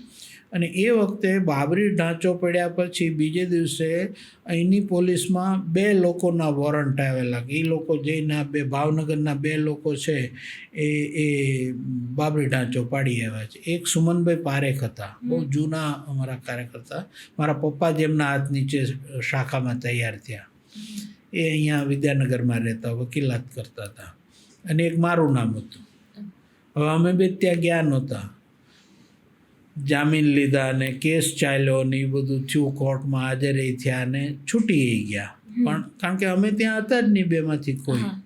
પણ એ આખો જે ગાળો હતો, એ વખતે પણ સંઘ ઉપર પ્રતિબંધ આવ્યો હતો, RSS ઉપર પ્રતિબંધ બીજી વખત. ગાંધી હત્યા વખતે 47-48માં આવ્યો ને બીજી વખત અહીંયા આ વખતે પણ ત્રીજી વખત ગણો, કારણ વચ્ચે કટોકટીમાં પણ પ્રતિબંધ આવી ગયેલો. તો એ આખો જે ગાળો હતો એ દેશના સમાજ જાગરણનો હતો. હિન્દુત્વની જે અત્યારે જે આખી વાત છે એ નવા ચશ્માથી જોવાની શરૂઆત જે થઈ એ 6 ડિસેમ્બર 1992 પછી એ ચશ્મો ફરી ગયો, આખી દુનિયાનો ફરી ગયો, આખી દુનિયાનો ફરી ગયો. અને લેન્ડમાર્કિંગ ડેટ ગણી શકાય. સર, એક તરફ જ્યારે કેન્દ્રમાં અટલ બિહારી વાજપેયીની સરકાર હતી અને ગુજરાતમાં કેશુભાઈ પટેલ જેવા દિગ્ગજ નેતાઓનું શાસન હતું, અને બીજી તરફ જ્યારે નરેન્દ્રભાઈ મોદી સાહેબ પહેલીવાર ગુજરાતના મુખ્યમંત્રી બન્યા, ત્યારે તમે ભાજપના પ્રદેશ અધ્યક્ષ હતા. તો ભાજપે ઐતિહાસિક બેઠકો જીતી અને એક રેકોર્ડ બનાવ્યો. તો આ તમામ દિગ્ગજ નેતાઓ સાથે જે કામ કરવાનો જે તમને ચાન્સ મળ્યો, એ અનુભવ કેવો રહ્યો? એમાં એટલું જ કહીશ કે જોવા, જાણવા અને શીખવાનું એટલું બધું મળ્યું છે કે રાજકારણમાં બહુ રેર ઘટના છે આ. હું 96માં રાજકારણમાં આવ્યો, મારો જન્મ ભાજપમાં 96માં, 98માં હું પ્રદેશ અધ્યક્ષ થયો, 18 વર્ષ સાંસદ રહ્યો, 7 વર્ષ પ્રદેશનો અધ્યક્ષ રહ્યો. એ વખતે અડવાણીજી, અટલજી વડાપ્રધાન થઈ જ ગયેલા હતા. 13 દિવસ 13 મહિના અને પછી આખો કાળખંડ મેં જોયેલો. લોકસભાના ફ્લોર ઉપર આ બધી જ વસ્તુઓનો સાક્ષી બનવાનું એક રહ્યું છે. અને દિગ્ગજ નેતાઓ સાથે સુષ્મા સ્વરાજજી હોય કે અટલજી, અરુણ જેટલી હોય, મુરલી મનોહર જોશી હોય, ખુદ અટલજી, અડવાણીજી, આ બધા જ લોકોની સાથે ખૂબ નજીકથી એમના માર્ગદર્શન. અને હું પ્રદેશ અધ્યક્ષ હતો એટલે સ્વાભાવિક આ બધા લોકોની હારે બેસવાનું થાય. કુશાભાઉ ઠાકરે કરીને અમારા એક બહુ જૂના પ્રચારક હતા, એ પણ, એમનું પણ ખૂબ સાનિધ્ય મને મળ્યું. વેંકૈયા નાયડુ, જના કૃષ્ણમૂર્તિજી, આ બધા લોકો રાષ્ટ્રીય અધ્યક્ષો હતા, એમની હારે પ્રદેશ અધ્યક્ષ તરીકે અમારી એ વખતે શું થતું, રાષ્ટ્રીય કારોબારી મળતી અને એ દર 3 મહિને મળતી અને 2 દિવસની હોય, 2 કે 3 દિવસની. એ અમે, અટલજી વડાપ્રધાન હતા એટલે કોઈ 5 સ્ટાર હોટલમાં જોઈએ, કારણ કે આખી હોટલને કોર્ડન કરવી પડે અટલજીના કારણે, એમની સિક્યુરિટીના કારણે. તો એ બધામાં ખૂબ નજીકથી એ ભાજપના નેતાઓ નહીં, પરંતુ કોંગ્રેસના પણ, ઇવન બીજી પાર્ટીના જે લોકો છે, નેતાઓ છે, એમની સાથેનો પણ ખૂબ નજીકનો સંબંધ અને વાતચીતનો વ્યવહાર ને આ બધું એ આ છબીલદાસ મહેતા આપણા મુખ્યમંત્રી હતા મહુવાના, તો એ ઘણી વખત સેન્ટ્રલ હોલ દિલ્હી આવતા, સેન્ટ્રલ હોલમાં બેસે. મહુવાના કારણે ઓળખાણ, સાંસદ હતો હું, મહુવા મારામાં આવતું એ વખતે, તો એમની સાથે સેન્ટ્રલ હોલમાં અનેક વખત બેસીને ગુજરાતની ચર્ચા ખુલીને કરી છે. કોંગ્રેસના હતા, હું ભાજપનો હતો, હું પ્રદેશ પ્રમુખ હતો, પણ એમણે ક્યારેય છોછ નથી રાખ્યો કે ભાઈ તું ભાજપવાળો છો એટલે તારીથી હું અભડાઈ જાઓ, આવી વૃત્તિ ક્યારેય નથી. એક બીકે ગઢવી હતા, બનાસકાંઠાના સાંસદ હતા, ખૂબ વિદ્વાન માણસ, માધવસિંહજી સોલંકી, આ બધા લોકો હારે ખૂબ નજીકથી સંબંધ આવ્યો છે. એટલે જોવા, જાણવાને શીખવાનું, અને આટલા ટૂંકા ગાળામાં આ લેવલથી છેક નેશનલ લેવલ સુધી બધાની સાથેનો આ સંપર્કમાં આવવું એ રેર કેસમાં બને, એ મને ખૂબ સારી રીતે મળ્યું છે. એટલા લોકોનું માર્ગદર્શન મળવું એ સૌભાગ્ય કહેવાય. ખૂબ ખૂબ કરેક્ટ. સર, તમારી પ્રથમ ચૂંટણીથી લઈ અને અત્યાર સુધીમાં તમે ઘણી બધી ચૂંટણી લડ્યા છો. ખાસ કરીને જે ઉમેદવારો તમારી સામે ઊભા રહ્યા હોય ચૂંટણીમાં, તેમની સાથે પાછળથી જે બધા સંબંધો જે તમે મિત્રતા ભર્યા બનાવ્યા હોય, તો રાજકારણના જંગમાં દુશ્મનાવટને બદલે તમે જે મિત્રતા બનાવી એની પાછળનું રહસ્ય શું? એમાં મૂળ સંસ્કાર છે, ઘરના સંસ્કાર, સંઘના સંસ્કાર, અને ભાજપનું સંગઠનાત્મક માળખું જે છે એ અટલજી કહેતા કે વિરોધ પક્ષ શબ્દો જ ખોટો છે, એ વિપક્ષ છે. એ તમારી સામે બેસવાવાળો પક્ષ છે. હા, તમે સત્તામાં છો એટલે તમને નકેલ કસવા માટે એ અમુક વાંધા વચકા ને એ બધું વિરોધ કરવાનો, પણ એ વિરોધ નથી. હવે આજે શું થઈ ગયું છે, કાળક્રમે વિરોધ પક્ષ, હવે વિપક્ષ તમે કહો ને તો એનું ગુજરાતી અપોઝિશન પાર્ટી એવું તમારે કહેવું પડે. પહેલાં નહોતું, આ 20-25 વર્ષ પહેલાં આ સ્થિતિ નહોતી. એટલે એ દાખલા તરીકે મેં કીધું ને હમણાં, છબીલદાસ સાથે હું બેસી શકું ખુલ્લા દિલે, હું પ્રતાપભાઈ શાહ સાથે બિલકુલ હળવાશથી, એ મારી સાથે, હું એમની સાથે વાત કરી શકું. સુબોધભાઈ મહેતા, સામ્યવાદી પાર્ટી અહીંના ભાવનગરના, તો એમની સાથે હું ખૂબ હળવાશથી બેસી શકું, એ પણ મારી સાથે બેસી શકે, ને અમે બંને પોતપોતાની આઈડિયોલોજી, ઉત્તર દક્ષિણ છે તો આઈડિયોલોજીની અને દેશની પરિસ્થિતિની સમીક્ષા, મીમાંસા આ બધું કરી શકીએ. આ પ્રકારના કોર્ડિયલ રિલેશન એ સંબંધોના આધારે છે અને વ્યક્તિના સ્વભાવ ઉપર પણ આધાર રાખે. ઘણી વખત સ્વભાવ બધાના સરખા નથી હોતા, બધાને કંઈ બધાને સાથે લઈને ચાલવાની વૃત્તિ બી નથી હોતી, સ્વભાવ બી નથી હોતો, બની શકે આવું. એટલે એ મને કામ લાગ્યું છે. ઘરના સંસ્કાર, સંઘના સંસ્કાર, બધાની સાથે લઈને ચાલવાનું. હું ને પુરુષોત્તમભાઈ સામે લડ્યા છીએ, આજે પણ ખૂબ સારામાં સારી ભાઈબંધી જેને કહેવાય તો એ છે. પછી તો એમને હું પ્રદેશ પ્રમુખ થયો, પછી પાર્ટીમાં લઈ આવ્યા અને આવું બધું થયું, પણ એમણે એક મિત્ર ભાવે સંબંધો આજ સુધી ચાલુ રાખ્યા. શક્તિભાઈની સામે અમે બંને સામે લોકસભાની ચૂંટણી લડ્યા છીએ, હું જીત્યો છું. દિલીપસિંહ ગોહિલ ચૂંટણી સામે લડ્યા, સારામાં સારા આજે મિત્રો છીએ અમે બધા. છે સ્થિતિ આ. એટલે એ મૂળ વસ્તુ એવી છે કે તમે ચૂંટણી દરમિયાનમાં પાર્ટીને ધ્યાનમાં રાખવાની હોય. આમાં એ કોંગ્રેસ, હું ભાજપનો ઉમેદવાર હોઉં તો કોંગ્રેસની નીતિઓની માટે હું બોલું, એ લોકો ભાજપની નીતિઓના અને એના સંદર્ભની અંદર વાત કરે ચૂંટણીમાં મુદ્દે. પણ અમે બે ઉમેદવાર, હું શક્તિભાઈને નાના કરવા માટે એમના ઉપર વ્યક્તિગત રીતે કોઈ આક્ષેપો કે આરોપો કરું અને ટૂંકો રસ્તો લઉં, આવું ક્યારેય નથી બન્યું. ન એમના તરફથી બન્યું છે, ન મારા તરફથી બન્યું છે. એના કારણે ચૂંટણી પતી ગયા પછી, ઇવન ચાલુ ચૂંટણીએ પણ અમે ભેગા થઈ જ જઈએ, ઘણી વખત ભેગા થઈ જઈએ. તો હું ક્યાંક જમવાનું હોઉં તો હું શક્તિભાઈને કહું, શક્તિભાઈ હાલો જમવા, આપણે જમીન પછી તમે તમારા પ્રચારમાં જો.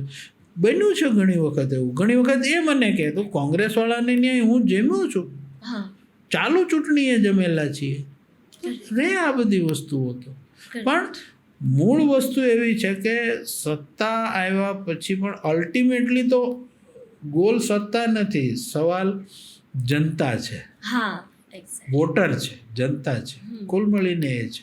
હા. અને એનો ખૂબ ફાયદો રહ્યો. રાજનીતિ પર્સનલ સંબંધોમાં ન આવે ક્યારેક. ના એમાં એ વ્યક્તિગત આક્ષેપો કે આરોપબાજી માટેનું પ્લેટફોર્મ નથી, હા એક્ઝેક્ટ. બિલકુલ નથી. કેમ કે હર કોઈ પક્ષ છે એ પોતાના પક્ષને તો ઈમાનદાર જ રહેવાના છે.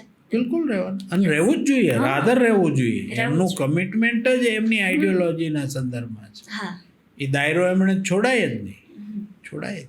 કરેક્ટ. સર 2002માં જ્યારે ગોધરા કાંડ જેવી હચમચાવી નાખનારી ઘટના બની ત્યારે તમે જ પ્રદેશ અધ્યક્ષ હતા. તો એ સમયે સંગઠન અને સરકાર પર કેવું દબાણ રહ્યું અને બીજા એવા કયા અજાણ્યા તથ્યો છે તેના?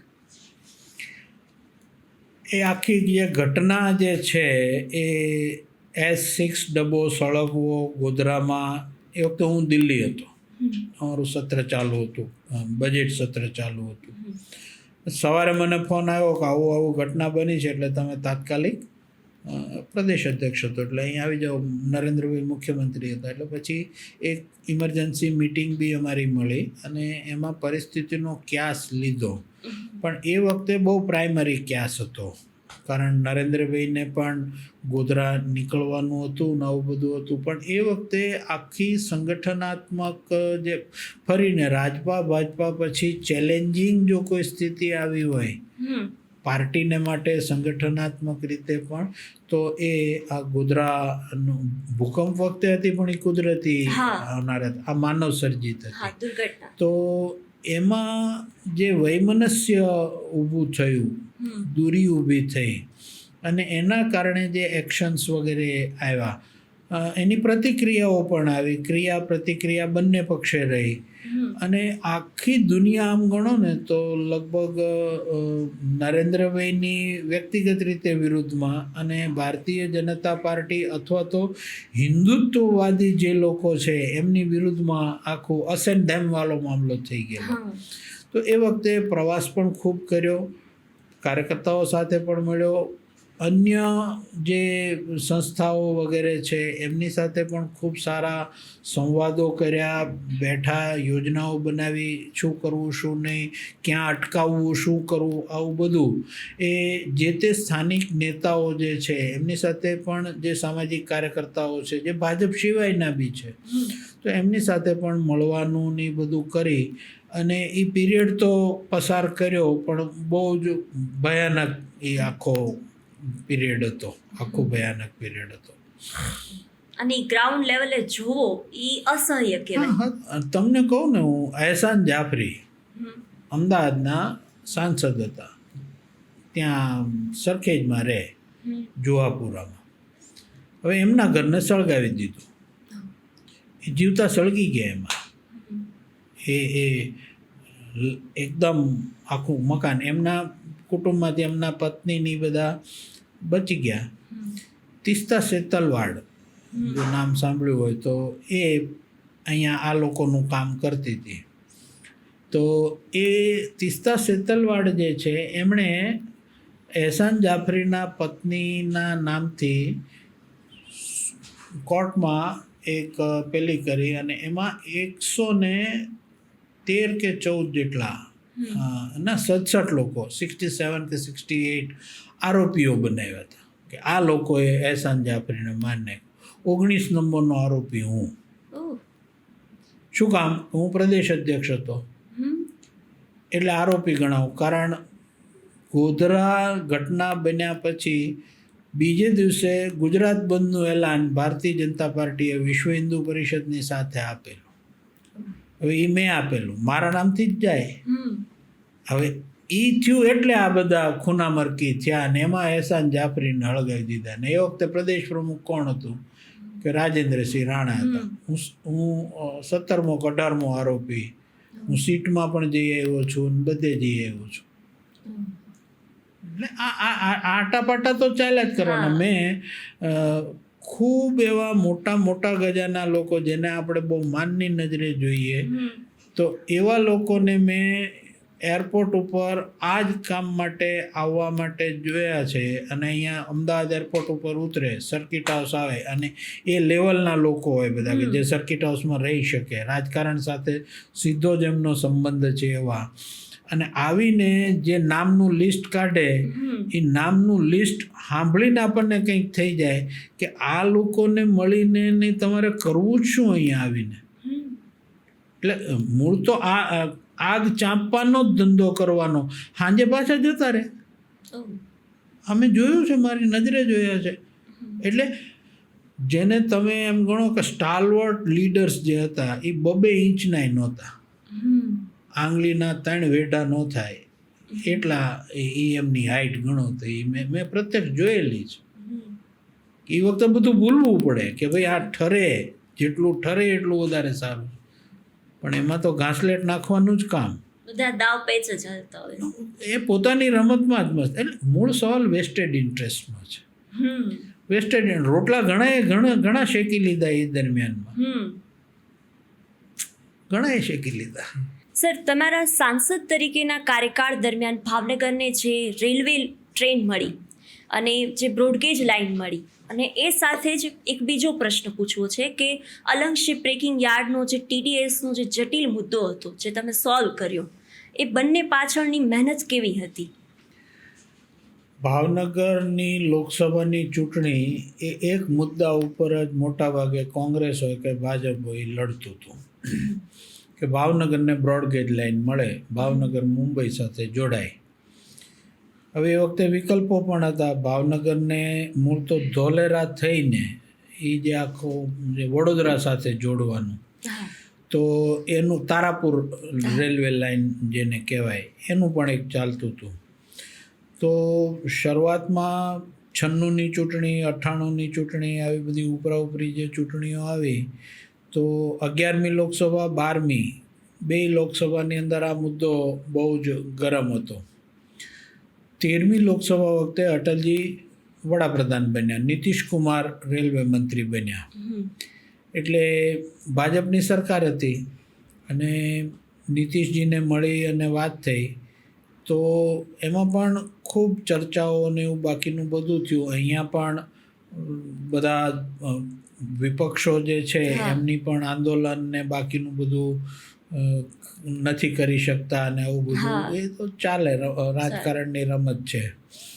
તો એ વખતે પીપાવાવ પોર્ટ જે છે એ પીપાવાવ પોર્ટને પોતાના માલના પરિવહન માટે બ્રોડગેજની ખૂબ જરૂર હતી. તો એ વખતે રેલવેના ઇતિહાસમાં પહેલી વખત MOU થયું હોય રેલવે લાઇન નાખવા માટેનું. તો એ પીપાવાવ પોર્ટના જે કંપની જે છે એમની સાથે અને ભારત સરકારના રેલવે મંત્રાલયે એક MOU કર્યું. તો એ નિખિલ ગાંધી કરીને એમના એ વખતના MD કે ચેરમેન હતા. તો પહેલી વખત MOU થયું અને એ વખતે પીપાવાવને જે જોતું હતું, એટલે સુરેન્દ્રનગર થઈને આપણી બ્રોડગેજ બનતી હતી, એની સામે પણ ખૂબ મોટો વિરોધ કે ભાઈ તારાપુર થઈને જ જાય તો આપણને ટૂંકામ ટૂંકવું પડે. પણ હવે તારાપુરનો સર્વે બાકી હતો ને બાકીનું બધું હતું. હવે થાળીમાં રોટલો આ સુરેન્દ્રનગર થઈને જવાનો તૈયાર હતો અને MOU કર્યું હતું. પહેલી વખત MOU કરીને આગળ વધ્યા હતા. તો એ વખતે અડવાણીજી ગાંધીનગરના સાંસદ હતા, નાયબ વડાપ્રધાન હતા, ગૃહમંત્રી હતા. એ અને નીતિશજી બંને અહીંયા ખાતમુહૂર્ત માટે આવેલા. ખાતમુહૂર્તનો ખૂબ સારો ભવ્ય એવો એક કાર્યક્રમ અહીંયા કર્યો અને એમણે કીધું તો લીલી ઝંડી અમે જ આપશું, અને બન્યું એવું જ. તે 5 વર્ષના સમયગાળાની અંદર સુરેન્દ્રનગર થઈ અને મુંબઈ સાથેનું કનેક્શન એ ભાવનગરને પહેલી વખત મળ્યું. જોકે બાકીના જે રાજકીય પાર્ટીઓ ભાવનગરની જે છે એમની સાથે પણ ખૂબ કોર્ડિયલ રિલેશન, એમનો પણ સાથ સહકાર અને બધા, એટલે બધાના કલેક્ટિવ એફર્ટ્સથી એ ખૂબ સારું એક કામ થઈ શક્યું. બીજો એક પ્રશ્ન હતો તમે જે પૂછ્યું એ અલંગનો TDSનો પ્રશ્ન હતો. હવે એમનું TDS જે છે ટેક્સ ઓન સોર્સ જે કહેવાય છે, ડાયરેક્ટ જે છે હમ એ હવે અલંગ જે છે ને એ તો સ્ટીમર લે હમ અને એ કરોડો ને અબજોમાં આવે, જેવી સ્ટીમર પેસેન્જર સ્ટીમર હા. હોય તો એ પ્રમાણેનો ભાવ હોય. હવે એ લોકો કરોડોમાં ને અબજોમાં રમતા હોય, એનો TDS જે છે એ કરોડો ને અબજોમાં જ હોય. એટલે દરેક પ્લોટના TDSનો એક પ્રશ્ન એવો આવ્યો કે ભાઈ એ લોકોનો TDS કાપવાનો જે આવતો હતો અને એમણે જે ભરવાનો આવતો હતો, જો એ દરેક પ્લોટ પોતપોતાની રીતે એ TDSની રકમ ભરવા જાય ને તો અલગનો બિઝનેસ જ બંધ થાય. એટલી મોટી રકમનો TDS હતો. ઓહો.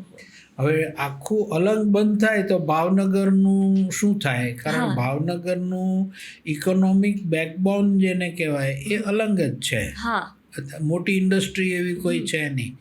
તો અલંગના એ વખતના જે એસોસિએશનના પ્રમુખ જીવરાજભાઈ ને બધા હતા, સંજયભાઈ મહેતા ને બધા જે લોકો છે, નીતિનભાઈ કાણકિયા ને બધા, તો એમની સાથે એ મારી પાસે આવેલા કે ભાઈ હવે આ TDSનો પ્રશ્ન સેન્ટરમાંથી કંઈક હલ કરવો પડશે. મેં કીધું પહેલાં મને સમજાવો TDS શું, મને કંઈ ટેકનિકલી ખબર ન હોય. એટલે 15-20 દિવસ તો હું એમની પાસે ભણ્યો, શીખ્યો. આ બધાએ મને TDS ભણાવ્યું, બરાબર. અલંગ ભણાવ્યું કે અલંગમાં આમ ધંધો છે ને આમાં અમે બેંકમાંથી આ થાય ને તે થાય. હમ કારણ મેં કીધું ભાઈ તમે કહો છો, એ વખતે જસવંતસિંહજી નાણામંત્રી હતા, બરાબર. હું પ્રદેશ અધ્યક્ષ હતો. હમ એટલે મેં કીધું મને સમજાવો, કારણ કે હું જઈને જસવંતસિંહભાઈ એવું તો નહીં કહી શકું કે આ એક પ્રશ્ન છે ને હવે આ લોકો કહેશે એટલે મારા ટકા મુકાઈ કીધું. બરાબર. પ્રશ્ન તો મારે સાંસદ તરીકે મૂકવાનો છે એટલે મને તમારે પહેલાં ભણાવવો પડે. હા એ સમય લીધો અને પછી જસવંતસિંહજીને બી મળ્યા. જસવંતસિંહ આખા પ્રશ્નને સમજ્યા. એમણે એમના અધિકારીને બોલાવીને કીધું કે આ પ્રશ્નનું નિરાકરણ લાવવાનું છે, કેવી રીતે લાવવાનું એ સિસ્ટમ પ્રમાણે મને આપો. હમ તો એ પ્રમાણે એમણે ખૂબ રસ લીધો. કારણ આ TDSનો પ્રશ્ન છે ને એમાં લોકસભામાં બિલ લાવવું પડે એવું હતું, તો સોલ્વ થાય એવું હતું. કારણ કે એના માટે લોકસભામાં બિલ લાવવું પડે અને બિલ ફાઇનાન્શિયલના સંદર્ભમાં એ લાવવું પડે એમ હતું. જસવંતસિંહજીએ એ કર્યું. એ બિલ જો પાસ ન થયું હોત અટલજીની સરકારમાં તો આજે અલંગનો જે બિઝનેસ છે જે એ આપણે ચાલુ ન હોત. ખૂબ મહેનત પણ કરી, 4-5 વખત મળ્યા. તે આ લોકો તો ધંધાદારી હતા ને આવડું મોટું બર્ડન ભરવાનું જે હતું ને ભરી જ શકાય એવું નહોતું, એવડી મોટી રકમ હતી. એટલે એ પણ અસ્તિત્વનો સવાલ હતો, રાધર અસ્તિત્વનો જ સવાલ હતો. પણ એસોસિએશનના જે બાકીના જે મિત્રો હતા, આજે પણ એ બધા જ મિત્રો છે, ખૂબ સારી રીતે મિત્રભાવથી જ મળીએ છીએ એકબીજાને. પણ એ પ્રશ્ન એ અલંગના અસ્તિત્વનો પ્રશ્ન હતો, જે જસવંતસિંહજીએ બહુ જ ખૂબીથી પાર્લામેન્ટમાં બિલ મૂકી, બિલ પાસ કરાવી અને એનું નોટિફિકેશન ને બાકીના જે કરેક્શન ને બધું કરવાનું હતું. તો એ થયા પછી આ લોકોને ખૂબ મોટી રાહત મળેલી, ખૂબ મોટી રાહત મળેલી. એક્ઝેક્ટલી. બાકી તો નહીંતર અલંગ અમને જોવા જ ન મળે તમારી પેઢીને. ના, સવાલ જ નહીં, સવાલ જ નહીં. કરેક્ટ. સર, સાંસદ તરીકે તમે ગ્રાન્ટ મેનેજમેન્ટ માટે ખૂબ પ્રખ્યાત હતા. તો સરકારની જે ગ્રાન્ટ છે એનો પૂરેપૂરો 100% ઉપયોગ લોકોના હિત માટે કેવી રીતે કરવો જોઈએ એના વિશે જરાક વાત કરીએ. MP ગ્રાન્ટ જે છે એ MP ગ્રાન્ટ સાંસદને દર વર્ષે મળે. એ રકમમાંથી એ સજેસ્ટ કરે એ વિકાસના કામ જે તે ગામની અંદર થાય એ એમાં પ્રોવિઝન છે. અહીંયા આયોજન અધિકારી જે છે એ એનું આખું મેનેજ કરતો હોય છે. હવે આ જે સંસદની ગ્રાન્ટ છે ને, આખરે તો પૈસાનો વહીવટ આવે. હવે અમારા રાજકારણીઓ જે છે ને એ બધા જ્યાં જ્યાં પૈસાનો વ્યવહાર આવે ને એમાં છીંડા ગોતી અને બાકીનું જે સાયફનિંગ કરવાનું આવે એ ચૂકે નહીં. પણ મારી પાસે જે સાંસદ થયા પછીની એક હતી, કારણ કે હું પ્રદેશ અધ્યક્ષ તો પછી બન્યો, પણ પહેલેથી જ તે 11મી લોકસભાથી જ તે જે ગ્રાન્ટ જે છે, એ વખતે તો બહુ સમય નહોતો, કારણ કે 96-98માં બેમાં ઉપરાઉપરી ચૂંટણીઓ આવી ગઈ હતી. તો એ વખતે એક સિસ્ટમ નક્કી કરેલી કે મારા વિસ્તારમાં જેટલા ગામ આવે છે એ બને ત્યાં સુધી બધા જ ગામની અંદર ઓછામાં ઓછું એક MP ગ્રાન્ટનું વિકાસનું કામ એ એને મળે. એ કયા પાર્ટીને વોટ આપ્યો, કારણ કે આખા ગામ કોંગ્રેસના બી હોય, તો એનો સામનો મારી પાર્ટીમાં કરવો પડે. કારણ કે હું જો એને ગ્રાન્ટ આપું તો પાર્ટીવાળા એ કહે કે ભાઈ એ તો બધા આખું ગામ કોંગ્રેસને મત આપે છે, એને શેની આપણે ગ્રાન્ટ આપવાની. પણ હું સાંસદ બધાનો છું, ચૂંટણી ભાજપ તરીકે લડ્યો, પણ જ્યારે હું જીતી ગયો ત્યારે એ વખતે લગભગ 600-650 ગામ મારા અંડરમાં 6 વિધાનસભા હતી. તો મેનેજમેન્ટ એવું ગોઠવ્યું હતું કે ભાઈ ટાર્ગેટ એવો રાખો કે આપણા વિસ્તારની અંદર આવતા દરેક ગામની અંદર ઓછામાં ઓછું એક વિકાસનું કામ MP ગ્રાન્ટમાંથી આવે. હવે આ પહોંચવું કેવી રીતે? તો એ સંગઠનના માધ્યમથી જ હું પહોંચી શકું. ભાજપનું જે સંગઠન જે છે એ તાલુકા લેવલનું સંગઠન, જિલ્લા લેવલનું સંગઠન, એક સિસ્ટમ રાખી હતી કે જેને ગ્રાન્ટ જોતી હોય એણે સંગઠનના પ્રમુખને મળવાનું, મને નહીં. એટલે હું નીકળી ગયો. એટલે મારી ઉપરનું બર્ડન એ રીતે, અને પાર્ટીને ખબર હોય કે કઈ જગ્યાએ આપણે નબળા છીએ, કઈ જગ્યાએ કયા કામની જરૂર, મને ન ખબર હોય. એ તો ત્યાં રહેતો છેવાડાનો ગામડાનો માણસ હોય, એને અમારો કાર્યકર્તા છે, એને ખબર હોય ગામમાં આ વસ્તુ જોઈએ, એ એને ખબર હોય. હવે એ જો મળે અને એ પાર્ટી થ્રુ મળે, કારણ કે ચૂંટણી લડે છે, હું ભલે ઉમેદવાર હોઉં પણ ચૂંટણી તો પાર્ટી લડે ને. અને જે તે ગામની અંદર વોટ મળતા હોય, મત મળતા હોય, એ નાનો કાર્યકર્તા જો મોટો થાય, ગામમાં CC રોડ કોણ લઈ આવ્યું, તો કે આ ભાઈ લઈ આવ્યા. MP ગ્રાન્ટ જે છે ને એ આ ભાજપનો છે ને એ લઈ આવ્યો. શાળાનો ઓરડો કોણ લઈ આવ્યું, તો કે આ લઈ આવ્યો. એટલે મારું નહીં, પરંતુ પાર્ટી મોટી થાય, કાર્યકર્તા મોટો થાય અને વોટ એ રીતે વધે. કોંગ્રેસના ગામોમાં મારો અનુભવ રહ્યો છે. મેં જ્યારે આપવાની શરૂઆત કરી ને તો પાર્ટીમાં ખૂબ વિરોધ થયો હતો કે ભાઈ આ ન કરાય, આપણને આટલા ટકા મત મળ્યા છે. મેં કીધું ભાઈ એમાં હું સહમત નથી, ના હું આપીશ જ. એ મારી ઇન્ડિવિજ્યુઅલ હતી, એમાં બાકીના પાર્ટીનું કંઈ ચાલે નહીં. છેલ્લે હું 15મી લોકસભામાં જ્યારે 2014માં જ્યારે મારું પૂરું થયું સાંસદ તરીકેનો કાર્યકાળ, એ વખતે અને 2009 સુધીમાં, 9 પછી સીમાંકન ફર્યું હતું, બોટાદ નહીં આવ્યું હતું આપણામાં, પણ ટાર્ગેટ એચીવ કર્યો હતો. બધા જ ગામની અંદર ઓછામાં ઓછું એક વિકાસનું કામ એ સંગઠનના માધ્યમથી. અને હું પ્રવાસમાં જતો ને ત્યારે ગામના ચોરે, રામજી મંદિરે બેસતો, આખા ગામને બોલાવતો. અમારો પાર્ટીનો કાર્યકર્તાએ બેઠો હોય, પ્રમુખે બેઠો હોય, સરપંચે બેઠો હોય, તાલુકા પંચાયતનો સદસ્ય બેઠો હોય, જિલ્લા પંચાયતનો સદસ્ય બેઠો હોય, એ બધાની વચ્ચે ખુલ્લી ગામના ચોરે ચર્ચા થાય, ગામમાં શું જરૂર છે, અને પછી એ પ્રમાણે નક્કી થાય. ને એ મેં કીધું તમારે કહેવાનું પાર્ટીને, પાર્ટી નક્કી કરશે કે ભાઈ આ તમને શું આપવું. ઘણી વખત તો એવું થતું અમને CC રોડ આપતા, સિમેન્ટ કોન્ક્રીટનો રોડ જે છે એ આપવાનું થાય. પછી સરપંચ આપે, સરપંચ છે ને 2 લાખ રૂપિયાનું જ કામ આપે, 2 લાખની ઉપર જાય નહીં. શું કામ ન જાય? કારણ કે 2 લાખ સુધીનું એ પોતે કરી શકે. 2 લાખની ઉપરની રકમ જાય ને એટલે એને કોન્ટ્રાક્ટર ને ટેન્ડર ને આ બાકીની વિધિમાં પડવું પડે. એક ગામમાં ચોરે બેઠા હતા, ગામ નાનું, એની મેઇન બજારની અંદર એ લોકો કે ભાઈ બાપુ CC રોડ જોઈએ, આપ્યો. CC રોડ આપ્યો, બધું થઈ ગયું.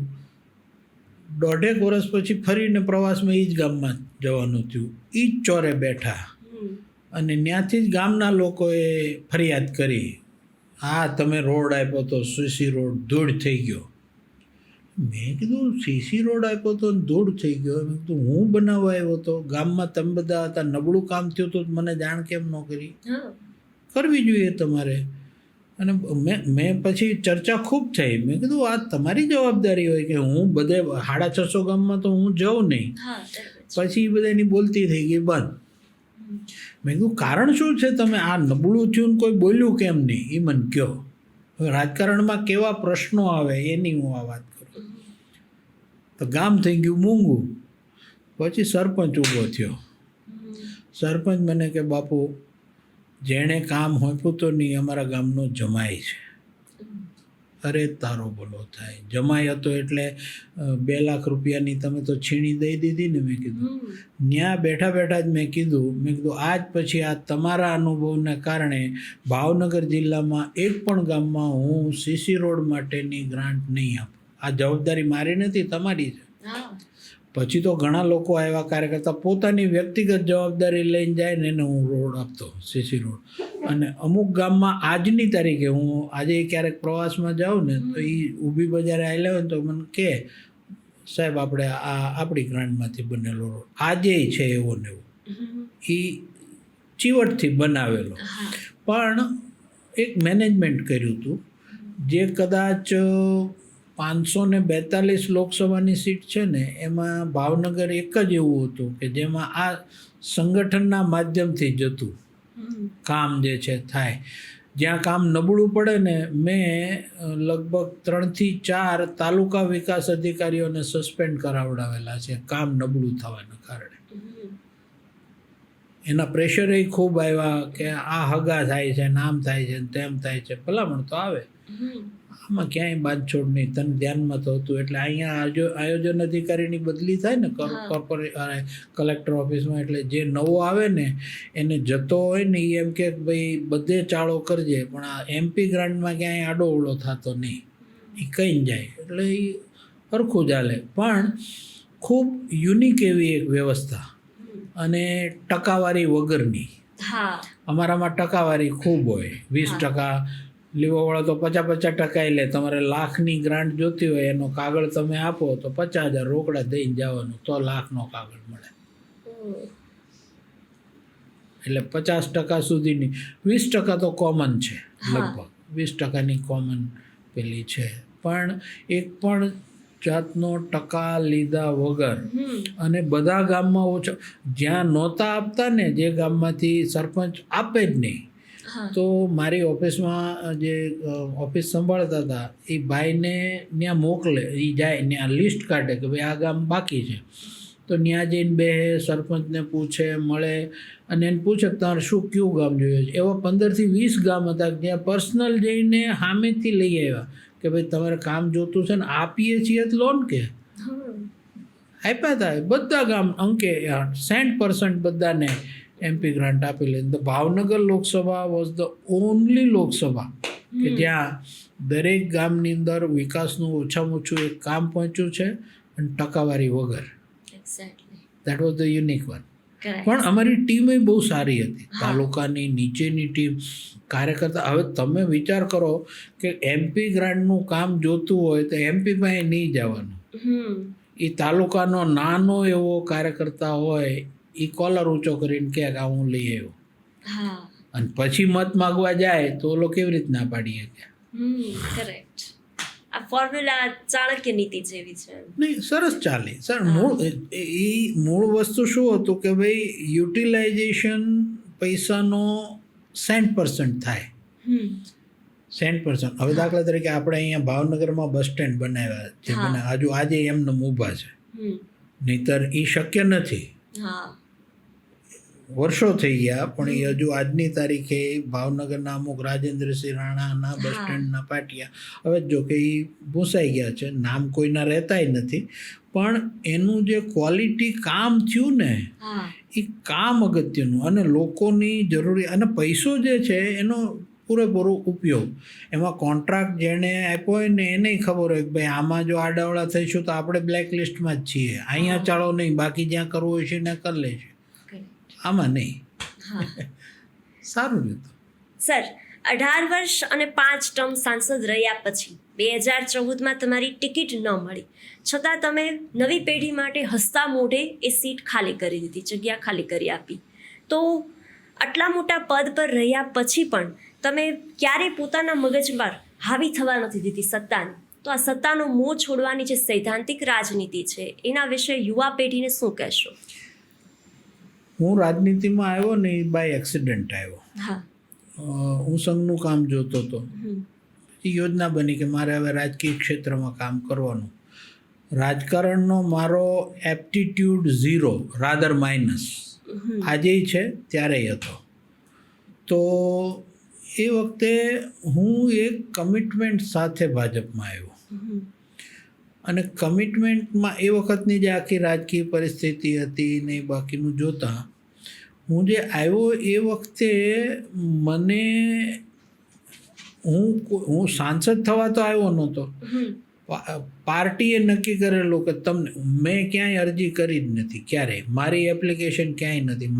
મારા નામની સેન્ટ્રલ પાર્લામેન્ટરી બોર્ડમાં એક આંકેલા કાગળ ઉપર મારું નામ રાજેન્દ્રસિંહ ઘનશ્યામસિંહ રાણા, ઉંમર, નોકરી એક્સેલમાં HR ડિપાર્ટમેન્ટમાં, સરનામું મારું કાળિયાબેનનું સરનામું, ફોન નંબર, લેન્ડલાઇન નથી. મારી પાસે એ વખતે 96માં લેન્ડલાઇન નહોતી. અને મારો ઝઘડો હતો કે ભાઈ મારો it's not my cup of tea. મેં કીધું હકે નોકરી કરું છું એ કરવા દો ને, શાખાનું કામ કરું છું, પછી આમાં આ મારો વિષય જ નથી. પણ સંઘના સંદર્ભની અંદર એવું છે કે સંઘની યોજના બને અને સંઘ એમ કે તમારે આ ક્ષેત્રમાં કામ કરવાનું છે, તો તમારામાં એ એબિલિટી ન હોય તો કેળવો, તમારે એ કામ કરવાનું છે. નક્કી કર્યું, યોજના બની છે. તો એક કમિટમેન્ટ સાથે હું અહીંયા આવેલો. હું કંઈ બનવા કે કંઈ યાવતચંદ્ર દિવાકરો રહું એવું કરવા તો આવ્યો. હું પાર્ટીના કામ માટે આવ્યો હતો. પદ હોય તો પણ મારે પાર્ટીનું કામ કરવાનું છે, જે આજે કરું જ છું. આજે કંઈ નથી, હું કાર્યકર્તા છું. અને ત્યારે હતો તો પ્રદેશ અધ્યક્ષ હતો, નેશનલ લેવલ ઉપર રાષ્ટ્રીય મંત્રી બી રહી ચૂક્યો, છત્તીસગઢનો પ્રભારી પણ રહી ચૂક્યો. એ બધા તમગા તો ટાંગેલા જ છે અહીંયા. પણ બેઝિકલી એ મારે પાર્ટીના કામ માટે મારે કરવાનું છે. આ પદ છે નથી એની હારે કોઈ મતલબ નથી, મારે આ કામ કરવાનું છે. મને કહેવામાં આવ્યું છે આ કરવાનું. એને કારણે નેચરલી બાકીની જે દ્રષ્ટિઓ ખુલતી ગઈ, નેચરલી ખુલતી ગઈ. અને મેં કીધું એમ મારી ફૂટપટ્ટીમાં પહેલાં હું માપી લઉં કે ભાઈ આ કરવાનું કે નહીં કરવાનું. કરવાનું નહીં કરવાનું તો આખી દુનિયા સામે હોય તો નહીં કરવાનું એટલે નહીં કરવાનું. એટલે એ ફાયદો રહ્યો છે ને એ રીતે કર્યું એટલે આ ફળ મળે. સર, તમારા વિશ્લેષણ અને અનુભવ મુજબ ગુજરાત અને ભારત દેશની ભવિષ્યની રાજનીતિ કઈ દિશામાં જઈ રહી છે? અઘરો પ્રશ્ન એટલા માટે છે કે આજે દુનિયા આખીમાં ઉથલ પાથલ વગરનો એકેય દેશ નથી. અમેરિકાથી લઈ લો તો નાનામાં નાના દેશના પણ પોતપોતાના પ્રશ્નો અને એ છે. બીજું ખાસ અગત્યનું એવું છે કે ઓવરઓલ દુનિયાના કોઈ પણ એજ ગ્રુપના હશે ને, એ 60+ હશે કે 30-25 હશે કે ઝેન એક્સ હશે કે ઝેન આલ્ફા હશે કે જે કંઈ પણ હશે, આ બધાના માઇન્ડસેટમાં જબરજસ્ત પરિવર્તન છે. એમની પોતાની મનસ્થિતિ જે છે એ આખી જે છે ને ટેકનોલોજી ઓરિએન્ટેડ થઈ ગઈ છે. માણસ પોતે થઈને અને ફેમિલી કે સોસાયટી આ પ્રત્યેના કમિટમેન્ટથી બહુ ઝડપથી દૂર જતો જાય છે, પોતાની જાતથી પણ દૂર જતો જાય છે.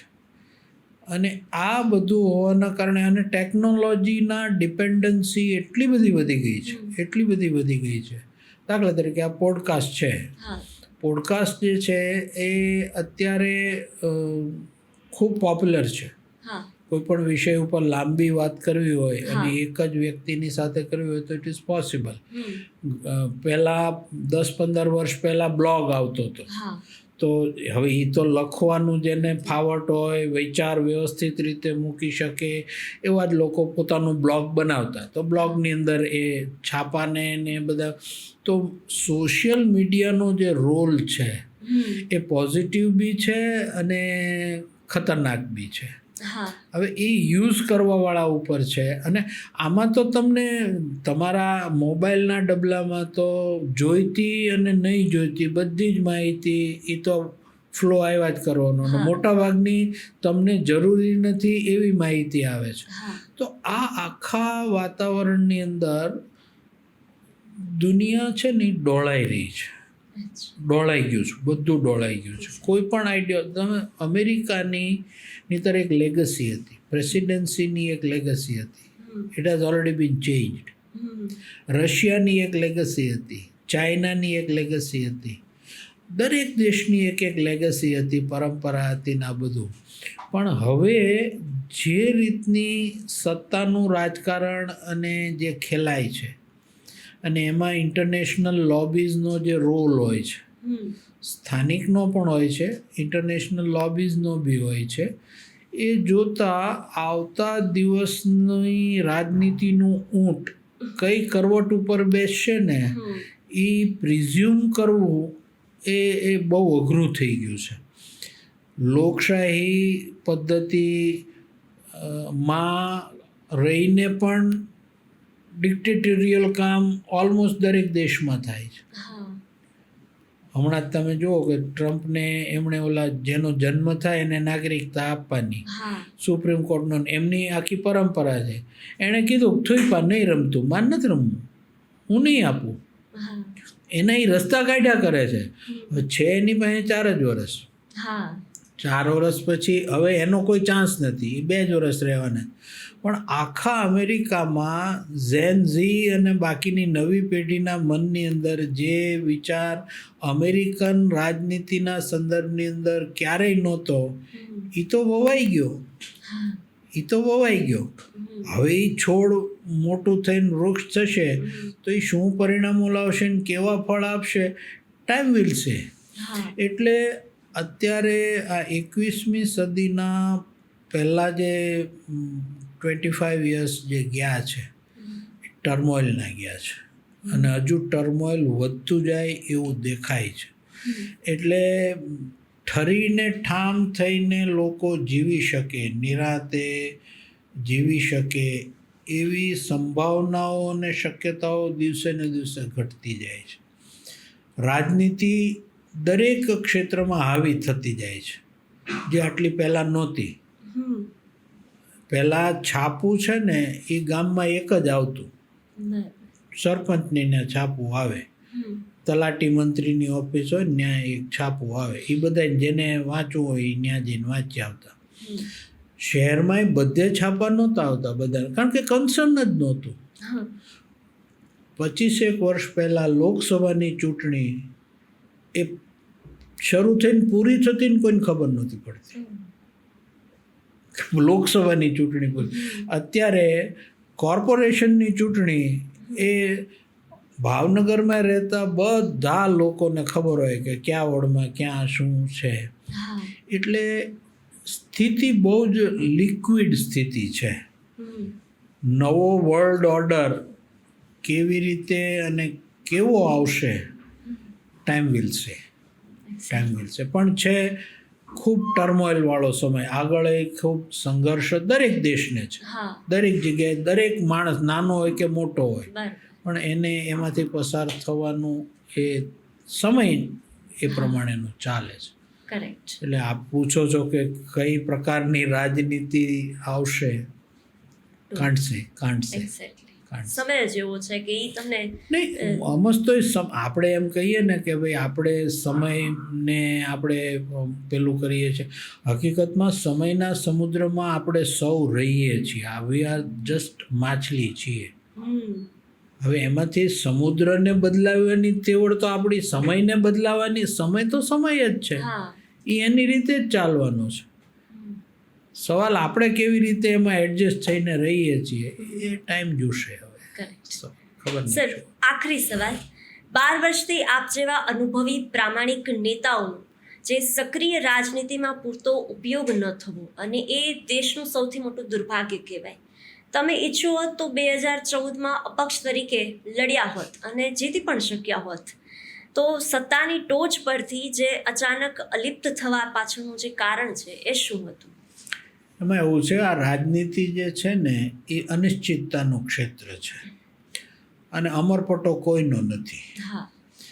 હવે મેં પહેલાં કીધું કે હું કમિટમેન્ટ સાથે રાજનીતિમાં આવેલો, એટલે કોઈ પદ વગેરે છે નથી, એની સાથે બહુ લગભગ કન્સર્ન વગર જ હું મારા કમિટમેન્ટથી જ મેં કામ કરેલું.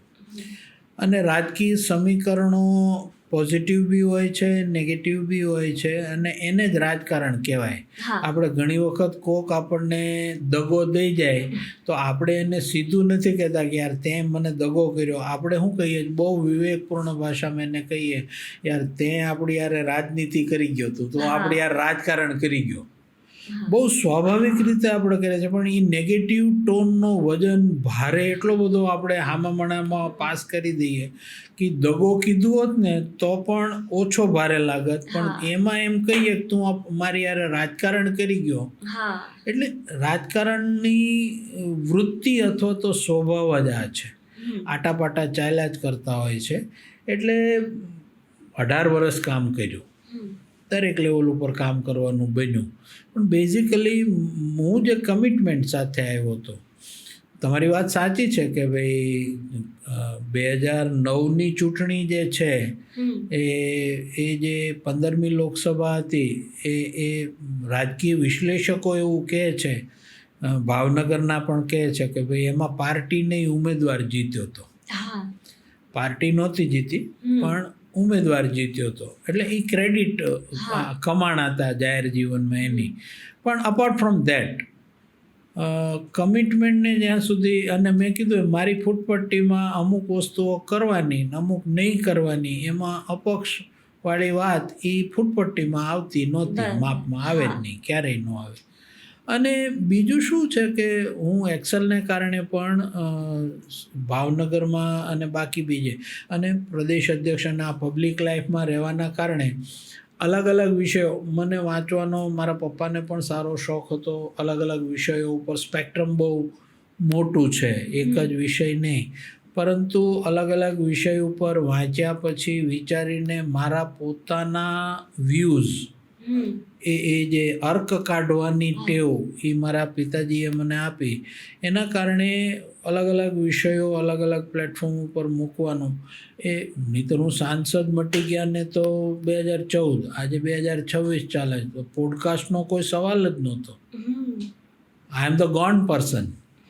કારણ કે ગંગામાં કેટલા બધા, અને રાજકારણ તો ચપટી વગાડતા માણસ ગુમ થઈ જાય, પણ સામાજિક જીવનની અંદર જે પ્રશ્નો છે એનામાં શું કરવું જોઈએ, શું નહીં કરવું જોઈએ, અપાર્ટ ફ્રોમ પોલિટિક્સ, તો એ વિદ્યાર્થીઓમાં પણ જવાનું થાય છે.